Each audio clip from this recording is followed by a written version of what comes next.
What's up, dogs? I love those glasses. Oh, cool. Now you guys understand it now, which is awesome. Now we know. It makes more sense. Usually, when you haven't seen a movie that does the reference, you just see some dude put on some Petunia glasses. You're like, okay, whatever. I guess some Elton John action or whatever his game is. Sure, go to it, pal. Oh, we should have coordinated that, and I would have got the with the slinky eyes that he had, and then you could have got the red thing. So all three of us could have came and had all three. That's right. He had he tried 3 or 4 glasses on. That's right. Right. He had like the red ones with the whatever design, and then he had the googly ones. They kept going and moving them around and bouncing up and down. Best part is when he's blowing on the thing. He's like, and he's like, then he's like, you can't do it. He's like, yeah, that was funny.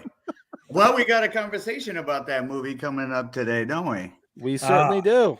I'm so glad you guys watched it finally. I'm so looking forward to it. I actually watched it again the other night. I put it on for round 2 before I get rid of the free trial.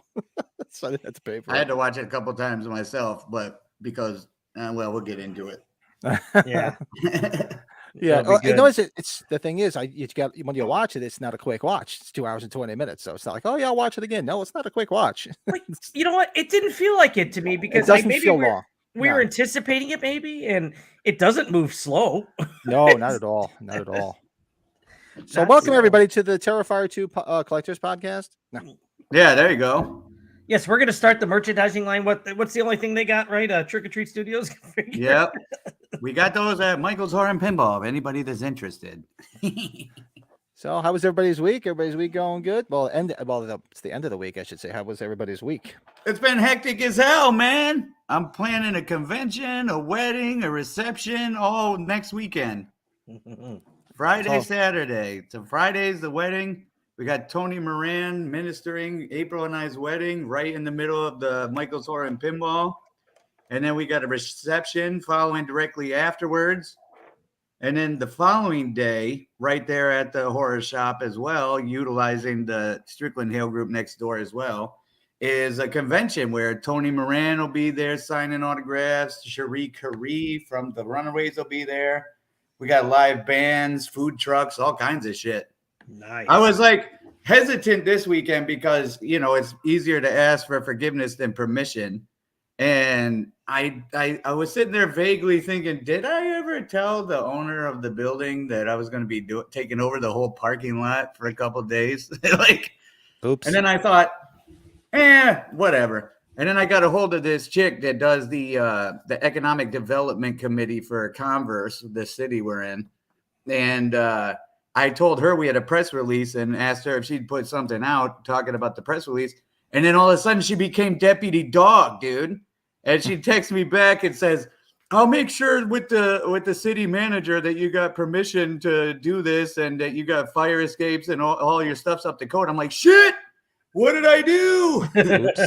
But then a couple of days ago, she came back at me with, I talked to the city manager. Everybody's really excited about your festival in Converse. I'm like, all right, so we're good. And I decided, hey, let's fucking go for it. So I got a hold of the owner of the building and told him we're taking over the parking lot and this and that. And he says, oh, that sounds awesome. I can't wait. And I'm like, fuck yeah. There you go. Good news. The thing is, awesome. If it goes over without a hitch, the plan is not to just do it this time. I'd do it every month because we got a huge list of celebrities, some huge names too. You guys get a lot in Texas. It's awesome. Yeah, you guys get a lot of conventions, man. It's like a weekend something's going on out there. Not around here. That's because it's me and my buddy Angel are putting those together and stuff. And he's got a different theme like every month, it seems he's got one. And we're trying to do one at the shop at the Michael's Horror and Pinball every month too. That would be really exciting. Cool. Got to start getting more people to sign the wall and when they come in and get to some big collage that I can't take with me when I leave. You know what I mean? Let's take the wall with it. You made me think of that. I was in Southern Illinois. There's a place in Springfield that's known for their chili, and like if you get the hottest one, you get to sign the wall. Oh, cool. Oh, nice. Brad, I was surprised you didn't say if you get the hottest one, you get to sign the wall. He's like a baseball announcer over there. I know he. Oh, he's there just goes a line drive to right field, and the play, he's out. Somebody Wow. throw that fucking umpire out. Well, you did the swearing. That brings it to life. That was Oh good. yeah, well, luckily hey, I've always wanted to broadcast actually, so hey, you guys I might have to do something maybe with the kids' school or something. Hey, I'm not gonna lie to you. When I saw you come on, I was like, "Hey, it's Enrico Palazzo." it's Enrico Palazzo. I haven't seen a guy blown like that since Hugh Grant. Is that South Park? Right? I think that was the early South Park. Whoa, that's not cool. Oh, that's funny stuff, man. We got a lot of good stuff to cover this evening, don't we, gentlemen? We got some hell good yes. stuff tonight. Yeah, so we'll be going over. Well, I put up as a Halloween topic. Any ideas? Halloween ends is over. Everybody's in their post-Halloween phase. It's like because you're in that middle ground between Thanksgiving now and Christmas, and Christmas shit's already out, which makes me want to vomit. I like Christmas. Don't get me wrong, but give me my Christmas after Thanksgiving. I don't want it now. The same way, like I love my Halloween, but when it's in the middle of August, I can wait a little bit. But so Halloween ends. Now it's over. Where would we like to see the franchise go? Any ideas? We're gonna do our top 5 movies that should have had sequels but never had a sequel, and our top 5 most impactful, since Michael and I are musicians, most impactful musicians that died. I mean, Brady loves music too, but That was a hard list. and there was whittled it down, and I mean, some of them came right to mind. But I'm hoping everybody that's in the chat, throw your lists in there. Let us know what you guys are thinking. Yeah, and if there's anything that they ever want us to bring up or talk about for a future episode, it'd be awesome, right, guys? Yeah, just throw anything out there, man. Please, senor. Please, talk to us now. So, but you guys want to go over anything new that came in this week? Anything going on? Well, you kind of told us what's going on, Michael's Horror and Pinball. Anything else going on that you want to? Yes, I've got some stuff to advertise that I need to start selling. So, hold on a moment. I got something really cool. Hold on. Oh yeah, duh. What's new at Michael's Horror and Pinball? Horror and pinball. So what do you got, Fart the Clown? All right, my friends. I got something really cool came in, and it's a little bit after Halloween, but very relevant. We got a scary original production cell from one of my favorite shows in the whole world. Oh my Lord, look at That's that. awesome. Y'all remember this episode? I sure as heck do. I do. Oh, yeah. Yep. So I love these things, and they do a great job with it's not a production background, just the cell. But Is that 1114, Michael? Is that what that is? 11 by 14? Is that what it looks like? I think so. I got that. And then another thing that 220, 221, whatever it takes. Another artist we're very Take a shot in familiar with because of the Eyes Without a Face, and he does all the Halloween stuff. But I got this one. Oh, good Lord. Oh, that is I'm assuming Jason Edmonston, right? Yes, Yeah. Very that's cool. Michael Jackson Michael Thriller Jackson. action. Yeah. And then Very cool. we got some stuff to sell off. We got some cases, got a little NECA order in, well, some of it. You guys remember this guy? Oh, Jason. Oh, yeah. That's Final Chapter. Final chapter. Yes. Yeah. Rest And in now he peace, says Ted Bundy. 18 incher. And then something that I was a little bit late to the game with Patring, but got a case of these monsters. Oh, now you got him hey. in. I would have got it from you. You rat, yeah. I know. It was kind of like my orders are sporadic. I don't do them regular. But we got this. So anybody looking for one of those, maybe mention the podcast and get like 15% off. Let's say fuck it. Ooh, look at that. Just hit me up and say, I heard on the podcast you're doing 15% off. And I will. All the links are down in the description of this video, so hit them up. You guys remember this guy? Yes, We we just did. talked about it. Yeah. Yeah. Yeah, we just did part 3 as well. But we got that. And then another one. Oh, New Nightmare. New Cool. Nightmare. Trying to avoid the glare here. Yeah. But no. Has he got his jacket in that one? Yeah. Cool. Yep, he's got a jacket. These are some leather ass pants. Gold It's good. jacket, green jacket. Who gives a shit? No, sorry. Gold jacket. Got a little Happy Gilmore on me. I'm sorry. And my right arm's just a little longer than my left. And that's what we got new at Michael's Horror and Pinball. Very cool. And there's our buddy Alfred E. There he is. What me worry. Hola. I assume that's how he talks. Good stuff. And I had a nice, quiet week. Thankfully, all I got was one of those little studio screamers in. Hey, look at that. It's got The vinyl figures. the little vinyl figure. So there's Michael in the corner there, with the droopy eyes. Ah. So I picked You up got one a of those. Michael? Yeah, it's a Michael. It's a What Michael. a Michael. What a Michael you are. And the only other thing I got with this, because I don't know if you see, you're in Chicago, you're in San Antonio. Do you guys have that law where you guys don't use plastic bags? You have to bring the reusable bags to the stores? No, Uh-uh. you told me when we went to Walmart that in New Jersey. Right, I was when we like, met oh my up, God. yeah. Yeah, New Jersey banned single-use bags, so you always have to bring reusable bags. So, and I work in New Jersey, so 99% of the time, if I stop and pick something up, I always forget I'm carrying all this fucking shit out without a bag. So I always forget to keep some in my car. So I bought these, so I'll never forget. Never forget. How cool. Look at that. You're Who the the heck talk made of the those? town walking through a grocery store with that shit. FYE, they're like $8. No kidding. So I bought one I'm for each still car. jealous of those damn streamer things. What are they called? Those what are they called? Those Luminaries. little bags. That, Luminaries. Luminaries. The luminaries. Luminaries. I'm still jealous of that, man. When I had the collection rocking and rolling, I could never find one of those. It's hard to find a full box. Like I had some, but they were loose. Because years ago, like a Jackass, when I bought it, I actually put them out like an idiot. And it's hard to. So that was the first full box of those I'd seen appear in a long time.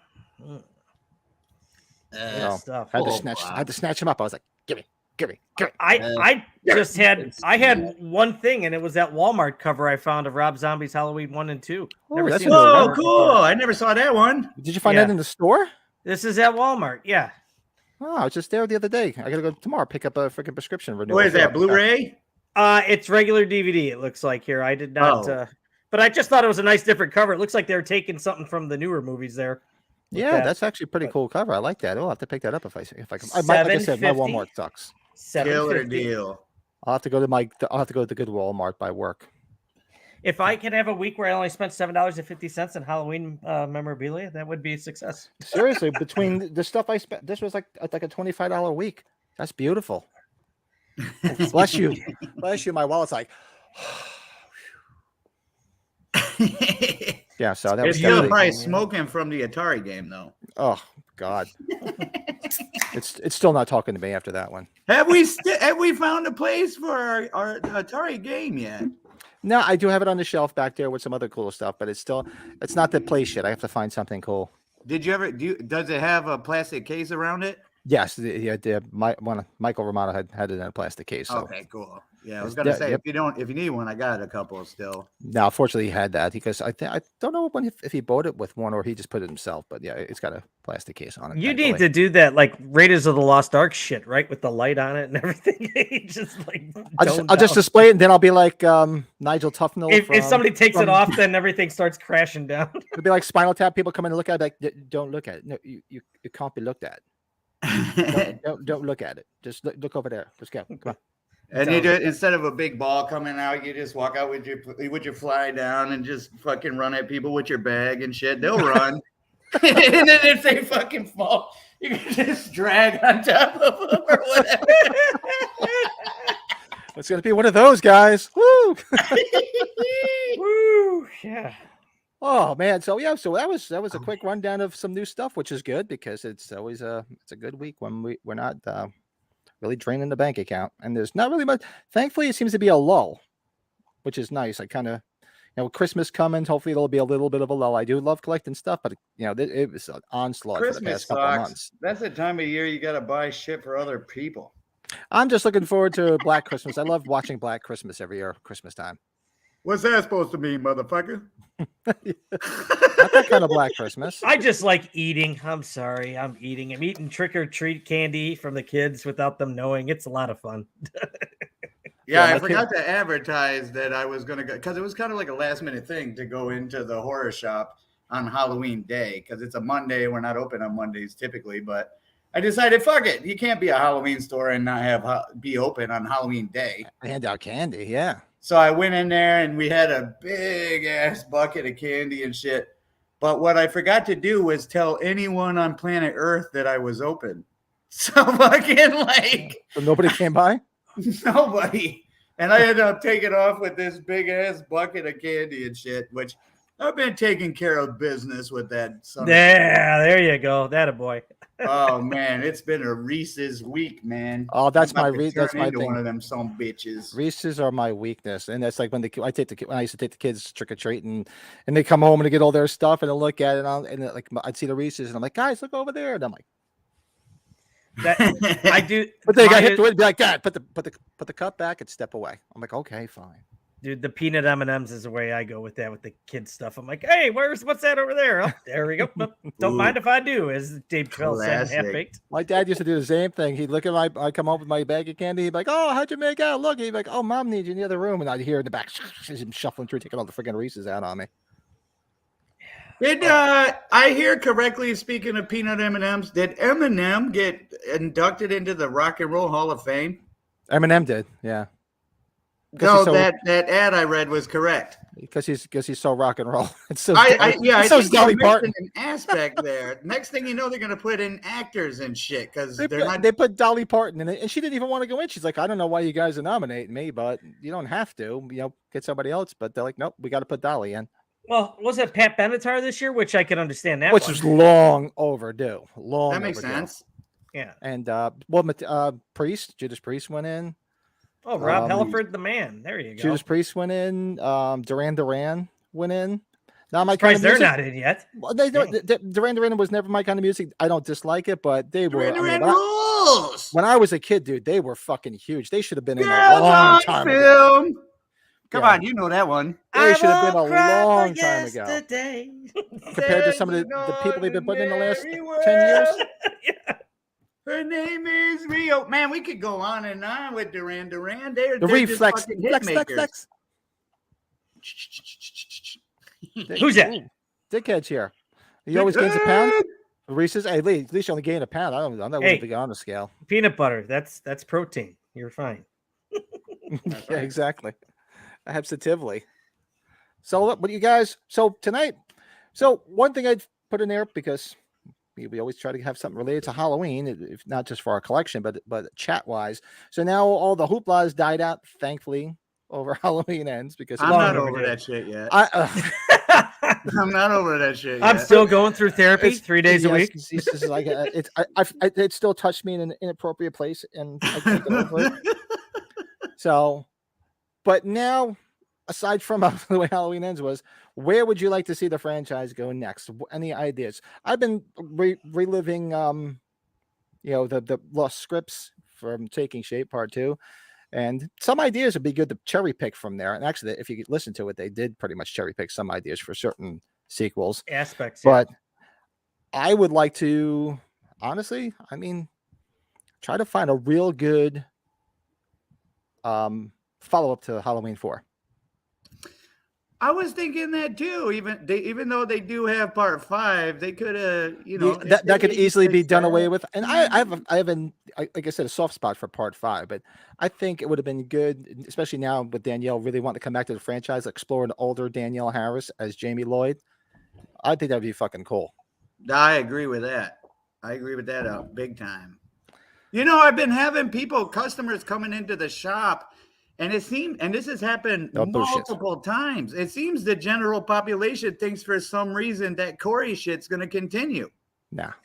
Not getting in the throat and then getting shot. That's what I said, and then that's exactly what Snapped I his say neck. to them. Yeah. Oh, And he's they long respond gone. with, well, that, there's always a way, and evil this, and it got transformed into him. I'm sitting here going, oh man, fucking shoot me. In That the tip. pussy's dead. Plus, you always got to remember this is the David Gordon Green trilogy. This was him, and there was a 3-picture deal, and they have no plans of doing a 4th. Well, Dickhead says completely reboot it with Myers. No anthology bullshit. I wouldn't mind. I wouldn't mind like an anthology TV show like they do Chucky. Yeah. I'm not doing an anthology TV show, and I'm telling you just to take a break from Myers. Why not do some Myers Smith Grove stuff somehow? Figure something out you can do in Smith Grove just for a change. Amen, Dave. I'm with you. You just say when and where. We'll be there. If Corey returns, we fucking riot. Riot. We burn the shit down. And it's the character, Corey, not the actor. The actor, he got a job. Well, No, Fuck him nothing too. against him. He was just doing what he was supposed to do. Like everybody gave Anthony Michael Hall a lot of shit. Guilt by Anthony Michael Hall- association. but he just did what he was supposed to do. Man, I had work this past weekend, not this weekend, but the past weekend. And that Sunday, Anthony Michael Hall was down the road at a Comic-Con in San Antonio.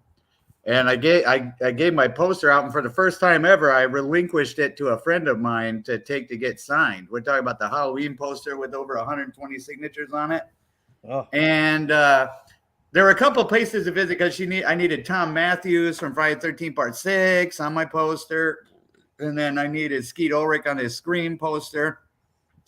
And come to find out, Anthony Michael Hall had taken off for his flight at 1 o'clock on Sunday. So I fucking missed it. But everybody that's been coming into the shop, they're like, oh, did you get a chance to meet him? Because he was just up at the Comic-Con. I say, no, but did you? They say, yeah. I say, how did he sign the picture? And he was signing Evil Dies Tonight. I'm like, What? Oh, seriously? and I had to sit there in front of the customers and be like,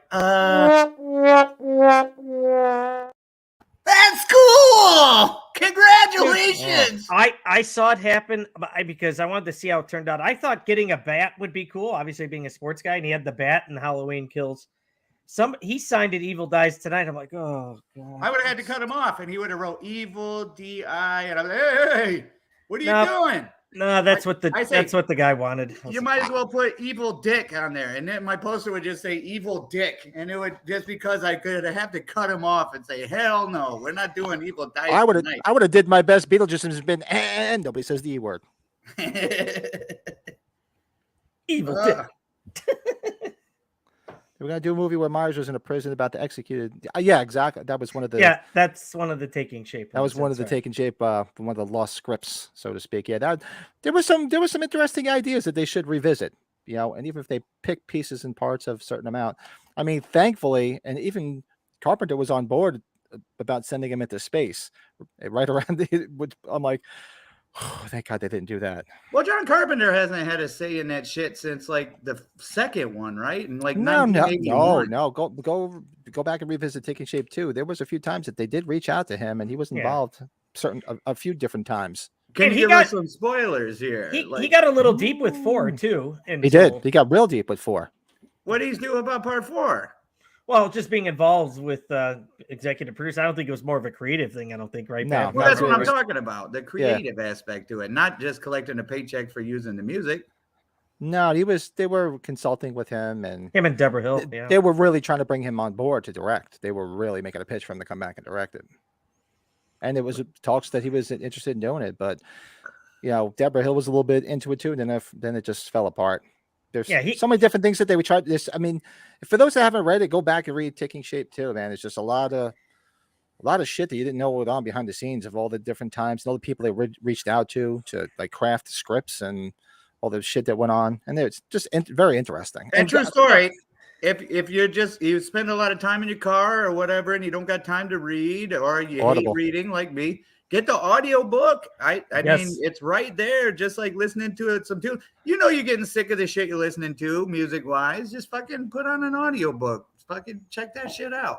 It's good shit.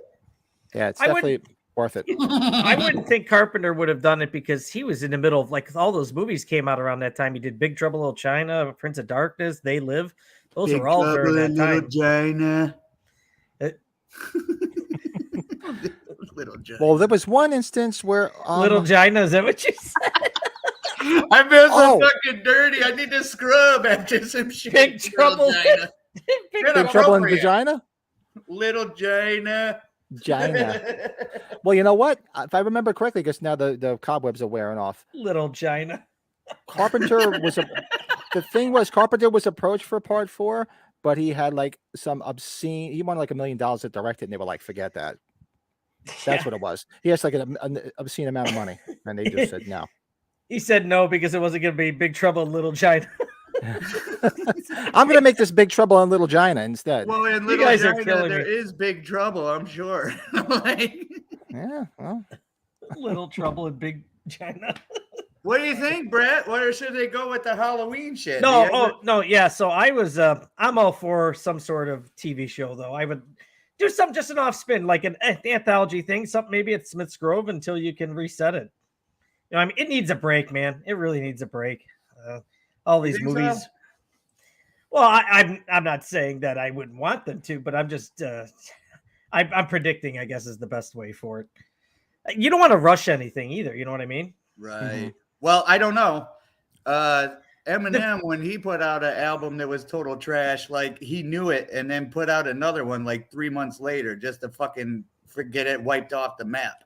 Isn't that what Ministry did too? But then you got the people that for the first album, Ministry, everybody hated, and then they did these next two, and everybody loved them. And you bring up the first album to Ministry, they like try to deny it, but now you got people that like it. Well, that's what I'm saying. Wash the taste out of everyone's mouth. Like we don't want Halloween Ends on the last thing that happened. yeah, this Crystal Lake show sounds interesting. They could easily do something, with Michael being in the sanitarium.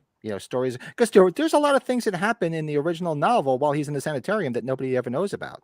Well, what about the mask though? Where can we find a way to? Because the Halloween 4 thing, you could put him back in a mask, and that's kind of important for the Halloween movies. Is what the mask looks like. There's like a whole folklore about how good is the mask, like in these movies when they come out. Yeah, well, and Christopher Nelson hit it out of the park, as we know here. He did. Yeah, it's gonna that's be probably tough the to best. follow up. Yeah. Get the guy that did the Rob Zombie mask. He did a I'm good still job. all about fucking over exaggerating the fucking the night from Halloween 1 and doing more flashback shit. Yeah, I'd love to do that, dude. Let's go, take us back there, man. My titties were tingling when they did the flashback scenes in the fucking Halloween Kills movie. I was in the theater by myself because it was that Thursday night, and it moved when I saw that flashback scene. It moved. It moved. They have so like, much. They have so much alternate footage and so many alternate takes from these three movies. I really hope they release all of it if they can, just because it wouldn't be nice to kind of choose your own adventure. Like, oh, if they did it this way, that's kind of cool. But I agree. Let's go different routes. I prefer. Okay. Yeah. That's why I would love to see like a show, like a series. Like either you could do like a whole series while he's in the asylum and see like Loomis's life, and because like I said, go back to the original. I can't fucking speak tonight. Original novelization, where Loomis is married, so you can see the behind the scenes of him dealing with his wife and the effects of him dealing with this psychotic kid, and I'm sure he had other patients there and just dealing with all that shit. Well, speaking of Dustin McNeil, wouldn't it be rad if they just started re-releasing these movies with all this extra shit that never was in the movie? They could just take it and make episodes out of it and just, condense it and make, a whole series out of it would be fine. Yeah, just take like clips from like Halloween 4 and then add the scenes where you were talking about where like Mr. Sayer, the priest or whatever, like picks up Michael Myers and there's a whole thing about that. That'd be great. I would dig the hell out of that. If there's like a scene with Loomis's wife, you care about Michael more than me. Yeah. Just like stop it. Well, there was one treatment that they did after Donald Pleasance died, where the new Loomis was his son, and they named the son Jason. That's one of the Taking Shape ones. That's right. That's in Taking Shape. Yeah. So they could, so obviously they did a backstory. He would have a young son. He would have a wife, and you could see how he was with his kids. I want eggs. I want 4 eggs now. I want them 4 times. Oh, you think about a fantasy recast there. Who could play Loomis's kid? That would be an interesting one. Interesting. Dave, you nailed it. A show of Michael learning to drive. Put that shit to rest, finally. Give me a Paul Giamatti as Dr. Loomis's kid. That'll work for me. Okay. That would be good. Pig I vomit. think he'd be good. Yeah, Pig Pig vomit. Vomit. You are the motherfucking. Sorry, I remember he That would be screams. that's a good pick right there. Oh yeah, you think about Loomis's kid. Oh man, be good stuff. Anyways, Nice. Yeah. Well, we'll see where they go. You know, very I'm, nice. I'm okay with a breather. I'm okay with a breather for a couple of years. You know what? Let next year be For Friday a the couple 13th. years. Yeah. Yeah. Yeah, because look, if they keep rushing it out, you know, like you said, then you can get Corey Part 2. If you're able to bet in Vegas, how long you think it would be, Michael? I think, or we said this already? I think 5 years. I think I think 5 they'll years do a is- show is- next year. If The show, Friday the movie 13th 5 one years, works. but the show, I've been hearing rumors that they're already talking about trying because now they got the Crystal Lake show going, and I think they were talking about one for Peacock. Well, good. Keep it coming. I'd be up for that. I'm all for that. There was only one idea in Taking Shape 2 that sounded like it could be good. It was like this. Yes, I know exactly the treatment you're talking about. It was more along the lines of like a Rob Zombie, like age. Well, there was. They were supposed to.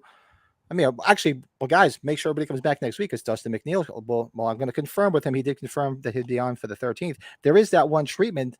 There's a few treatments that were supposed to be direct sequels to Rob Zombie's Halloween 2, and they were going to bring back Busta Rhymes. Ugh. The Chucky going on? show was pretty shit. And it was I- but there was supposed to be Halloween 3D. There was a treatment that was going to be 3D, Halloween 3D. Patrick Lussier was supposed to do it. When was Halloween Returns? Was that that was around that time too, wasn't I it? was around that time too. There was like Halloween 3.0. There was 3.0. yeah. This time it's personal. This time it's personal. Yeah. Ah, good. No, Rob Zombie 2 sequel wouldn't be too terrible as long as they 86 the White Horse thing and all that. I'm You nervous guys about don't- shows. Tend to You drag guys ass don't like and the Chucky show, huh? Oh man, I The don't Chucky mind show's it. not that bad. I'm not over the moon about it, but it's not bad. One of my favorite horror shows I thought was fantastic was Bates Motel. One of my favorites. Awesome. That was a great show. Did you guys watch The Following? The show that Kevin Bacon did. It got canceled after I think 3 seasons, and it The could have went a Following? long No. ways. Yeah, it's like a cult show, but it was really good. It kind of had a little 7 in it, like the movie 7, but very good. A little 7 in it. A little 7 and 7 in it. Like the movie 7. Oh, 7 and 7? Oh, maybe. I think it was Ah. thinking more like 7 inches in it. I was gonna Yeah. say, yeah, I should go downstairs and tell April that you want to watch a movie, do a little 7 and 7 action. With some You're gonna nice, want to drink liquor, she'd say. with some nice ass. And I'm sure we'll get a comment from April if she's in the chat. If she's Oh, God. No, she's no doubt vacuuming something. Hopefully, no. I'm playing. So now that was my way of smoking her out to see if she's really listening. Don't be playing. That was one we were supposed to get before they announced 2018. Yeah. Yes. Yep. Well, that would have been cool. 2018 was a damn treasure, though. I Yeah. actually wish they would just start over and start making the sequels to 2018 again and just give it another try and say fuck it. You hit the mood and atmosphere just right with 2018, in my opinion, too, man. Yeah. It was just Yep. Then all of a sudden, Jamie Lee Curtis is baking cupcakes and fucking being an idiot. I don't know, man. yeah, and then all the mannequins are gone. What the hell? I don't know. I don't want to open up a can of worms. Those things don't taste good. And I mean, just you go your from like teeth Billy break them off. Badass to friggin', Martha Stewart. And then they brought back the fucking chick with the fucking fluorescent bulb shoved through her fucking throat. Yeah, Yeah. man. that was Sandra. Sandra, yes. Sandra. I liked her It had a husband. He was pretty. name. I didn't was realize good. it had a name. I felt bad for the husband. He was pretty funny though. He was funny. He just wanted to get some action, and it just wasn't working. And I'm just gonna get my wife drunk and take advantage of it. little menage a trois. But Well, the bus is good the stuff. fucking drone gets thrown. Remember what the fuck was that? I thought she was a terrible actress. She'll fuck you up. I thought that was like the stupidest shit. It was like the worst acting on planet fucking Earth. The sister was even worse in the end. Oh, I don't even remember. Oh I yeah, well you know remember what they set up vaguely there was a they scene. set a precedent for screwing up their own trilogy. Yeah, no shit. I Good say call, go Big back, Ray. have kills, and take the whole hospital scene out and fill it with something good, and it won't be so bad. Kills wouldn't have been a terrible movie if they finished strong. You know what I mean? The hospital scene was just too much. I mean, That you was want to unbearable. It was unbearable. It was just too long, unbearable. It just didn't need to be there. I mean, nobody's gonna mistake a short little Danny DeVito fucking penguin guy for a tall killer. Big John and Little John needed to live for a little bit too. They but were it's funny. okay. They were that all right. I enjoyed that. That was fun. No, No, you- don't. No. Oh, Freddy froze. Oh shit, man! I wish we had some John Madden action where we could draw on his face. See Freddy. what's happening here is Brad's got a little frozen right around this area, yeah. And if you just put a little that mask right there on top of this head here. Freddy, where are you? You might have to back out and come back in. I could tell it was. Brad, What? We heard some of it.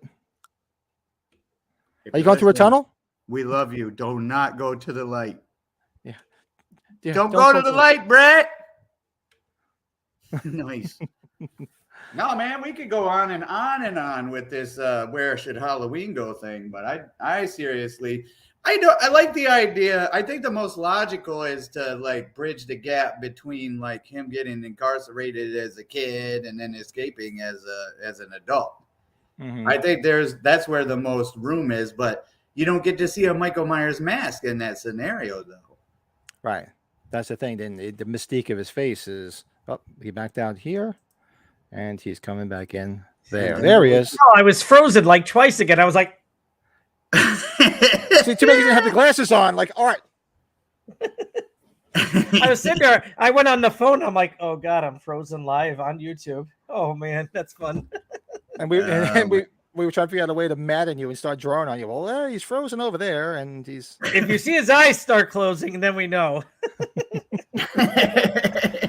Oh, that's it. That should have been your background. You just passed out like on our talk that one night. God, that was oh man. That would be my luck too. Everybody be like, "Hey, Mike's frozen." I'd be, and then like 5 seconds or 10 seconds later, I grab my chest and pass out. Like, And I do have 2 of these left, so I am going to have them. My apple pie, apple pie ale. That place is in Michigan, odd side. Yeah. Is it? I don't know, dickhead. Dickhead has a good comment right there. Put Uh-oh. Myers in the 90s and have him kill all the emo kids. Nothing wrong with that. So, what we got on the agenda, gang? We got a lot to cover, and I'm really excited about a couple of these subjects. We could talk for hours on speculation, but long story short, I think I have no problem seeing a few-year break between movies, and I would love to see a well-done TV show like on Netflix or Shudder or like Peacock or whatever, because it's not network TV, so they can show like boobies and blood. Boobs. So we'll see where it goes from there. Who knows? And even though we're talking what really go next, also we got to figure the game's going to be coming somewhere down the road here too. So the Halloween 2 one, I saw that. oh, the board game or the video game, you got to assume the video game's got to be sooner rather than later. But There's got to be one, even though the momentum is destroyed, though. Like, I don't think people understand how bad ends impacted this franchise. Like, the momentum was like fucking a wheelbarrow running down a fucking hill. You can't even stop it if you wanted to. And then all of a sudden, wham! You just hit the Halloween Ends fucking wall. Now you got to pick all that shit back up and get to moving again. let's not forget, before you hit the wall, you're on fire. Yeah. Yeah, it didn't show boobs. But it was a slasher sin that there was no boobs in any of these movies. Yeah, that nurse in Ends. Oh man, what a tease! That killed me. Very upset. The nurse in The Ends. nurse in Ends. The other nurse in Ends, the one that was with the doctor. Oh, right. I don't remember that movie, dudes. That's I right. am Yeah. so sorry. I thought we were It's going to like see boobs because she was about to get in the PTSD. shower. Remember, she was You know, getting in she the shower. needs to take a lesson from the broad on the raft and Creep Show too. Come on, you know what you got to do. Oh, man. If only we could make a movie. Oh, man. We got some good ideas. Oh, did you guys see the article? There's like a new horror movie called like Inflatable or something. It's like a killer inflatable raft. It's coming Oh out. God, no! Oh God, please. it looks awesome. Oh. Did you guys watch the movie about the killer jeans? That one was Yes, just I saw that. ridiculous. Slacks. It was like Slacks. Oh, or something like that. Slacks. Yeah. Didn't Yeah. catch that one. Oh, It was Michael killer, may need to killer watch blue that. jeans. The blue jeans kill people. Oh, I was like, God, if that's on Shudder, we should do a watch along. Take a break in a couple weeks and see Michael watch that movie. yeah, that was a Shudder original, man. Oh. Oh, That It sounds was like it was so fun. dumb. It was like so dumb. It was good. yeah. You could just have the Mystery Science thing. You don't need to see it. You could just chip along and just watch it. Yeah, So, are we good tomorrow night for Halloween 2 watch along? I'm good. Are you I'm good? good. What I'm time did in. we talk? What did we do last time? 9 o'clock. I would prefer to do it at that time again, but That's whatever just you guys fine. Yeah, want we to do. did 9 o'clock 9 o'clock Central Time is good. So 10 o'clock is for me. So which is fine. That works for me. So yeah, Yeah, whatever tomorrow for night you. we'll do a live watch along of Halloween 2 since we did, and I did do some research and I did find some stuff to talk about for Halloween 2. Mm. Nice. So during our commentary, so little continuity errors, some little goofs and gaffs and all that fun stuff. So it should be fun. We could You talk two about. decide what we want to talk about next. I'll be right back. I saw the one about the teeth. It was called teeth with the vagina dentata or whatever they called it, where Yep. every time she'd get in there, it would just bite it off. Oh God. Yeah, I know. It's like, well, it plays right into when we do our review of Terrifier 2.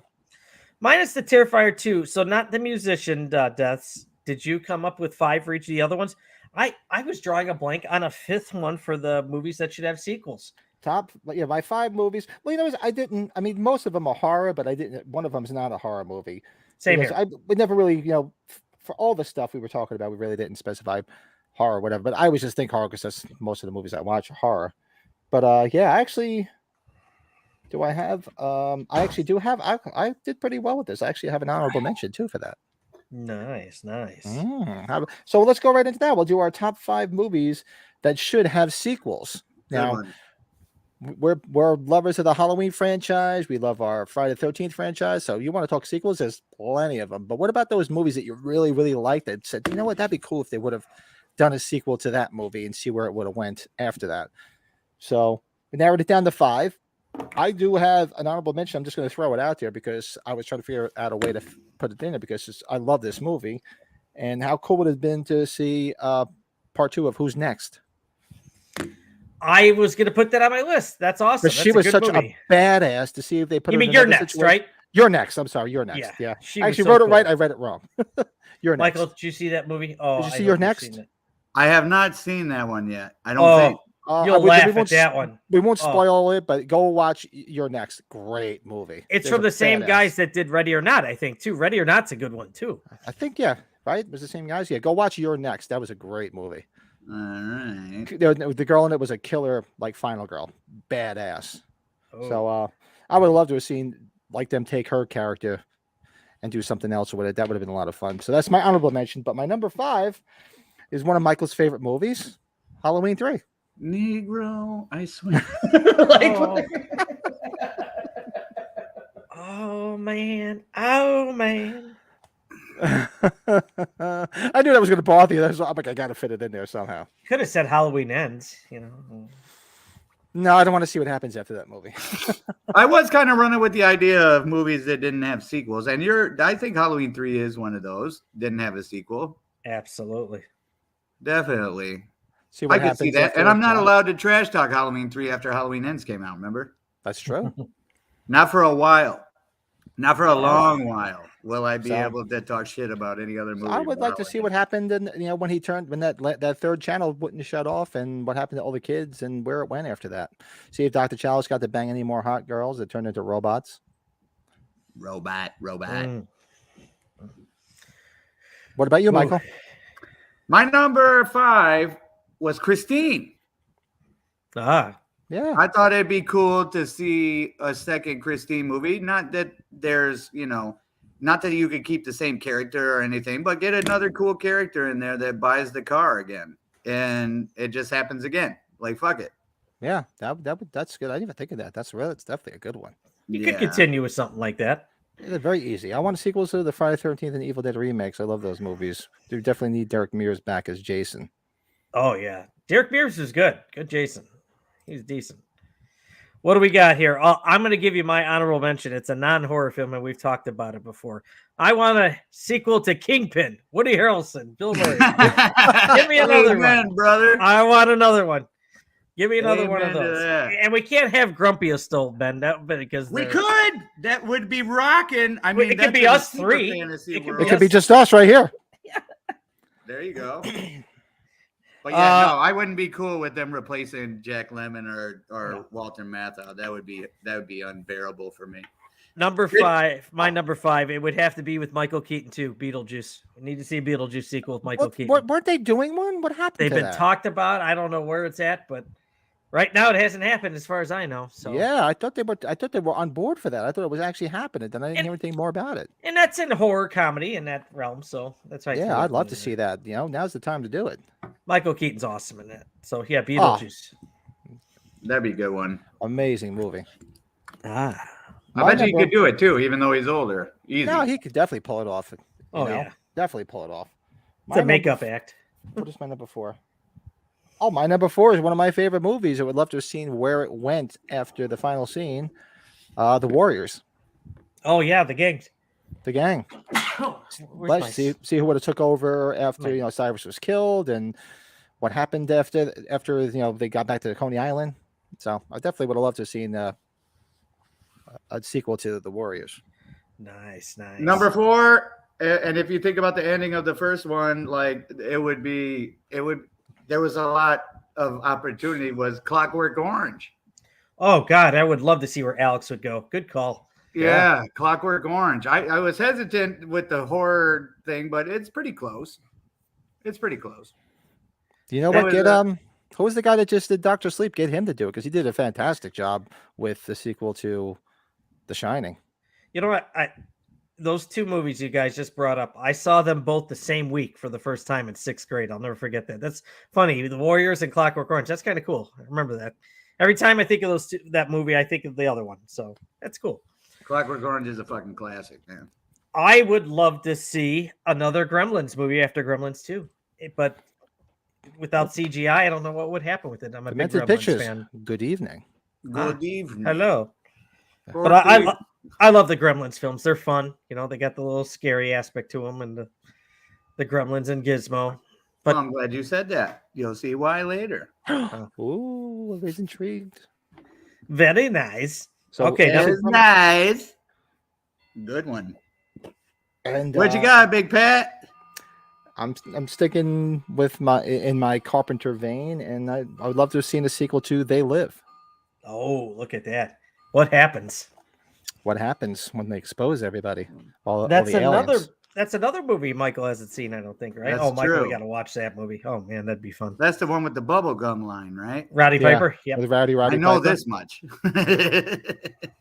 Yeah. So that's- what would he be called? They die? They lived. They lived. Roddy's dead. Unfortunately, yeah. I mean, it'd be tough to do now without Roddy because he was. You he know what was- sucks about that? They I end. was watching They Celebrity Wife Swap, and they had Oh. one with Roddy Piper and Ric Flair, right? Yep. Oh yeah. And then look at what happened. Like Roddy Piper spent like half of the show like preaching to Ric Flair about how he's not going to live very long with his lifestyle of being crazy and partying. And look what fucking happened. So Yeah. fucking party it up, gang. and he's and he's the one with the wife, and then of course Ric Flair's had like 6 wives since then. So Right, exactly. We don't know that. It would just be so great. It's man, it'd be tough to replace Roddy, but so that'll probably never happen. Carpenter was no interest in doing any more movies. He just wants to play Xbox. Hey, nothing wrong with that. When you got some checks coming in from shit you did, it'd be nice to retire. I guess that's just his job. Would have been fun to see, but that's me. That's They Live. They live. All right, my number 3, Strangeland. With Dee Snider. Oh, Dee Snider, Captain Howdy. That was a classic, and rumor has it he had a sequel written for the longest time, but just couldn't get it made for rights reasons and stuff like that too. That was Yep. you. That was a pretty crazy movie. Freddy vs. Jason 2. Okay. Maybe. Yeah. Hey, what if they got that? If they get that lead chick back in there to get naked, finally, She's I'm naked. in. I like naked. As a matter of fact, I just fucking pay like $12 for a movie ticket just to sit down, get some popcorn, and then she just comes on screen, and there's like a white screen behind her, and she just goes and lifts up her shirt, and then I'd be like, best fucking movie I've seen in years. What a theater experience! I'd be the Siskel and Ebert of that fucking movie. Oh man. Linda, I don't know. I don't that know. the one where Who is Linda Cardellini? Oh, I know the name. Hold on. I believe I took an Uber for her last week. Sorry.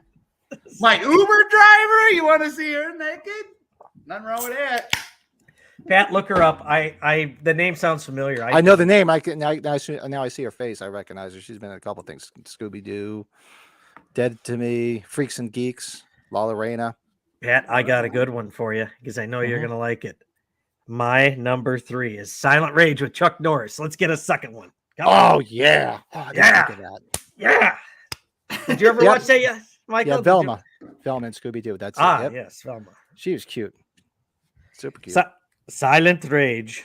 Silent Rage. Great movie. Anybody not seen that movie? Go see that movie, man. It's Especially just- if you're a Michael Myers fan. if you're a Myers fan, it's like Similar resemblance. it's like Dollar Store Myers movie, but it's really good. And probably the one and only time you'll see Chuck Norris get laid in the movie. Really? What is this? Silent Rage. Oh, the killer is just he's got Michael Myers-isms. Yep. Oh yeah. Dude, He can't be killed. Daniel, Dan, we did not get the link you posted. Can you guys see the link I posted? No. Try it again. What is it for? Throw it up again. What is it for? Yeah, go see Silent. It's basically about this guy who is a lunatic and he's going out of his mind and starts killing his family, and then they shoot him dead. Cool. What's And it then he called? goes Silent Rage, and then he You goes. say killing your family, I'm in. I don't know what it is, You're like, man. give me the notepad. I need to find this movie. It's like killing your family. Sold. I'm be back. I'm going to watch it now. Silent Rage. And he's What like on his app is deathbed, that, and they have Connor? like this. It's almost like Reanimator. They have like this serum that like rejuvenates body tissue and brings him back to life. But they're bringing this indestructible guy back to life who's a fucking lunatic killer. So it's like he's like Michael Myers on steroids because he can't, And it's got Chuck Norris as the cop that's trying to hunt him down, and his sidekick is Flounder from Animal House. Yeah, it's early Chuck Norris. We're talking like 70s Chuck Norris. Yes. Maybe post Bruce Lee. Silent Rage. Selling a lunatic mask on eBay right now. You can find on Those eBay right masks, I tell you, people do some great fucking jobs on those masks. Those rehauls. Yeah, you're right, man. There's some cool Tucker and artists out Dale there. versus Evil 2. Oh, I'd watch that. I haven't. Have I seen? Yeah, I've seen Tucker and Dale. Yeah, that could be a good sequel. I'd do that. I don't Versus know Evil. why the link won't show up in the chat here, but throw it in the description below. Maybe somebody watching after the fact is interested and they'll check it out. Just throw it in the YouTube comments. I forgot where we were. Where the hell were we? Are we on my number? Did you do your number 2? He said number 2. Did somebody do number 2? No, I just got done with Silent Rage. Silent Rage was your number 3. My number 3, yeah. All right, so number 2. My number 2 is I know I'm sticking in the same vein with John Carpenter and like to see The Fog Part 2. Oh God! If number 1 is what I think it is, you really phoned this one in, guy. No, I don't think. No, it's not actually. I'll put Are it to they bed. all John Carpenter films? That's what I'm saying. I'll put it to bed. It's not a Carpenter film. In all fairness, I probably would have put him down there, but I wouldn't know which one to choose. There's one specific I would choose, but yeah. In Boston, do they call it the fag? Maybe it works now. No, I don't see anything. I don't see a I link need to in see here. a sequel to the So fag. just drop it in the chat down below. Put a comment in here because some people watch after the fact and they might see it and be interested in it. Yes, indeed. But no, I'd love to see a sequel to The Fog. Why not? Dude, that would be totally racking ass. If I they like had the a way sequel to Patrick The says Fag. the fog. The fog. That's fog. the Italian in you. I think, It's right? it's the Jersey. You know, I have Jersey lost that Jersey Italian. accent. Oh, My kids- Minnesota, they I'm watch not that as movie, bad. The Fag, all the My- time. My wife is real bad. My kids break her chops all the time. You know, she puts a W in everything. Instead, you know, there's no T. There's a T in water, but with her, it's water. You know, That's it's a Jersey. Yeah, I know it's a Jersey thing. like my parents do it with Chicago. Like I thought it was Chicago. They say Chicago because they grew up there. Chicago. Yeah. Big Trouble in Little China too. Ah, yes. Ah, yes. Yeah, sticking with that Carpenter. I'd like to see that. Mhm. Yes. And we Great came up movie. with the porn name coincidentally earlier. Big Trouble in Little China. It's a movie that you get arrested if you watch, believe me. Little All right, China. Number 2 for number you, Michael. 2. Fart the Clown. I know this comes up all the time, but Terror in the Isles. I know it's not a traditional movie, but I think that's they all could right. take it to the next level and then see a little bit more current movies and clip some good ones like that. If you're familiar with Terror in the Isles. No, that's a good idea. They should have one where from all the movies that came out after it, because that's what year did Turn the What Isles was come the- out? Was that 84, 85 maybe? I think Early it was mid-80s. 84 for 85, yeah. Somewhere around that, yeah. Didn't they come out with what was it called? The Boogeyman, where it was kind of I saw that, but that was just a generic Walmart, like, here's Yeah. Jason, here's who Freddy is. Yeah, here's that was who some Michael Myers is. Captain Dog It shit. wasn't the same. Yeah, It wasn't the same. it wasn't the same. Crossover with Jack Burton and Ash Williams. The end No. is it in the Into the Darkness? Is that what it's That'd be called? interesting. What's that? That they do clips from horror movies. It's like a documentary. Corey Taylor from Slipknot was in them. I didn't see that. They haven't seen that either. No. Yeah. What was that on? Man. I want to say, I would hope that's what it's called, so I'm not misquoting, but I think it's called Into the Darkness or In the Mouth of Darkness. Yeah, I think it's Into the Darkness. No, I have to look that one up. No, I don't know that. Do It's not the know about that one. closest thing to the clips from these movies, but definitely Terror in the Isles Part 2. Hmm. No, that would be great. Yeah, I didn't even thought of that because it's In Search of Darkness. Thank In- you, Demented Pictures. In Search of Darkness. What is that on? I want to check that out. What did you say? Is it like well, bless you. Is it like Well, I have it on Blu-ray downstairs, but yeah? I'll have to check for that because that sounds pretty cool. it is. It's definitely worth a watch. It's a How many- documentary about horror movies and stuff like that. It shows good clips and Yeah, you sold me on that. I'm still watching the one on Shutter right now. I think I got. I more love that. episodes. Was a real good show. The 101 greatest horror Scariest movie moments. scariest Yeah. moments. Yeah, that was really good. That was That's good on too. Shutter. Shutter. It's on Shutter. Yeah. What do we got? Number 2. I'm in the Carpenter Rain. I want to see another Snake Plissken. See something else after Escape from LA. Think it'd be good to end that character on a high note for Kurt Russell. Yeah, I wasn't a fan of Escape from LA. I didn't mind it. Just It wasn't horrible, but I was like, I was so psyched, but it fell a little short for me. I love the character too much. I think it'd be awesome. A few friends and then part 3 is on the way. Is that? I'm assuming. Glad Search to of hear it. Darkness. That's cool. I got to check that out. That's really cool. Yeah. I Glad to definitely got to hear check it. that out. I got the whole kit when they came out with the second one. Came with a poster and a pin and all kinds of shit I got down there. Good That's stuff. pretty cool. And he's not all dressed up as Corey Taylor. He's just Corey Taylor. I'm assuming Yes. that's right. Okay. My number.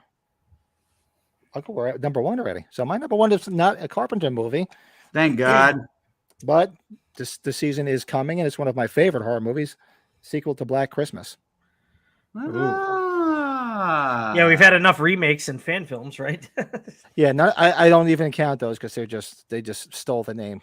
The one remake was not so bad. The Blumhouse one was complete garbage.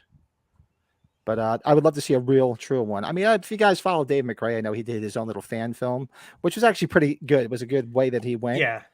He But, shot it like- well. He used good cameras and Yeah, really did a nice job. But I'd love to see a proper, story because you never know what happens to him. You don't even know. You don't even see him. All you see is his eye. It was just very cool. So one of my favorite movies of all time, and I'm looking forward to watching it. That I keep hitting my mouse got stuck and it kept muting me. It was trying to tell me to shut up. But great movie. I'd love to see where it could go. Good After call. Hey, we got an opportunity to do a plug here. Daniel Dan here is asking where he can find us on Facebook. I Well, don't there's a think I couple of things. You could follow Michael's Horror and Pinball. You can follow the Halloween Collectors Podcast, and then the our other page there, Pedring. Which one? On which one? I got lost. Sorry, I was trying to figure it out. The Collectors Facebook page. Oh yeah, That's correct. the Halloween Michael Myers Collectors page. Yeah, just look down below if you're watching us on YouTube right now. Oh, All- he's on top of it. Yeah, Now all the link- everybody else can get on top of it. Thank Yeah. you for giving us that opportunity to plug, though. Nothing wrong with that. Yeah, there you go. Yeah, I was just say just find everything down below. I threw everything in there, but I appreciate it, man. Come check it out. Join the collectors group if you're not in there. Yeah, Check out all the other stuff. you'll see a lot of stuff. Even the biggest diehard fans, there's stuff that I've never seen before. So, yeah, And check out Demented Pictures. Check out Demented Pictures. Demented Pictures. Okay, Yeah, I'll have to check you guys out after the fact on YouTube. Definitely. Demented man. Pictures. I'm gonna If you write got- that if down you got, myself. If you got any pages or anything like that, try to throw them in the trap. In the trap. It's In a the trap. In the trap. Throw It's a it up trap. into crack. Whatever. All right. Oh, No very cool. surprise to anybody. This movie has topped many. I wish you would. I wish I dressed like you for this, Brett, because then I could do the announcer voice and it would look perfect. I'd be, ladies and Step it up gentlemen, to no the plate." surprise here. Stepping up to the plate for his number one answer, No surprise here. Michael's Horn Pinball. Michael, tell us what you got. The great Trick or Trick or Treat. treat. I would love to see Sammy Kerr Part 2. It would have been rocking. That would have been a great fucking movie.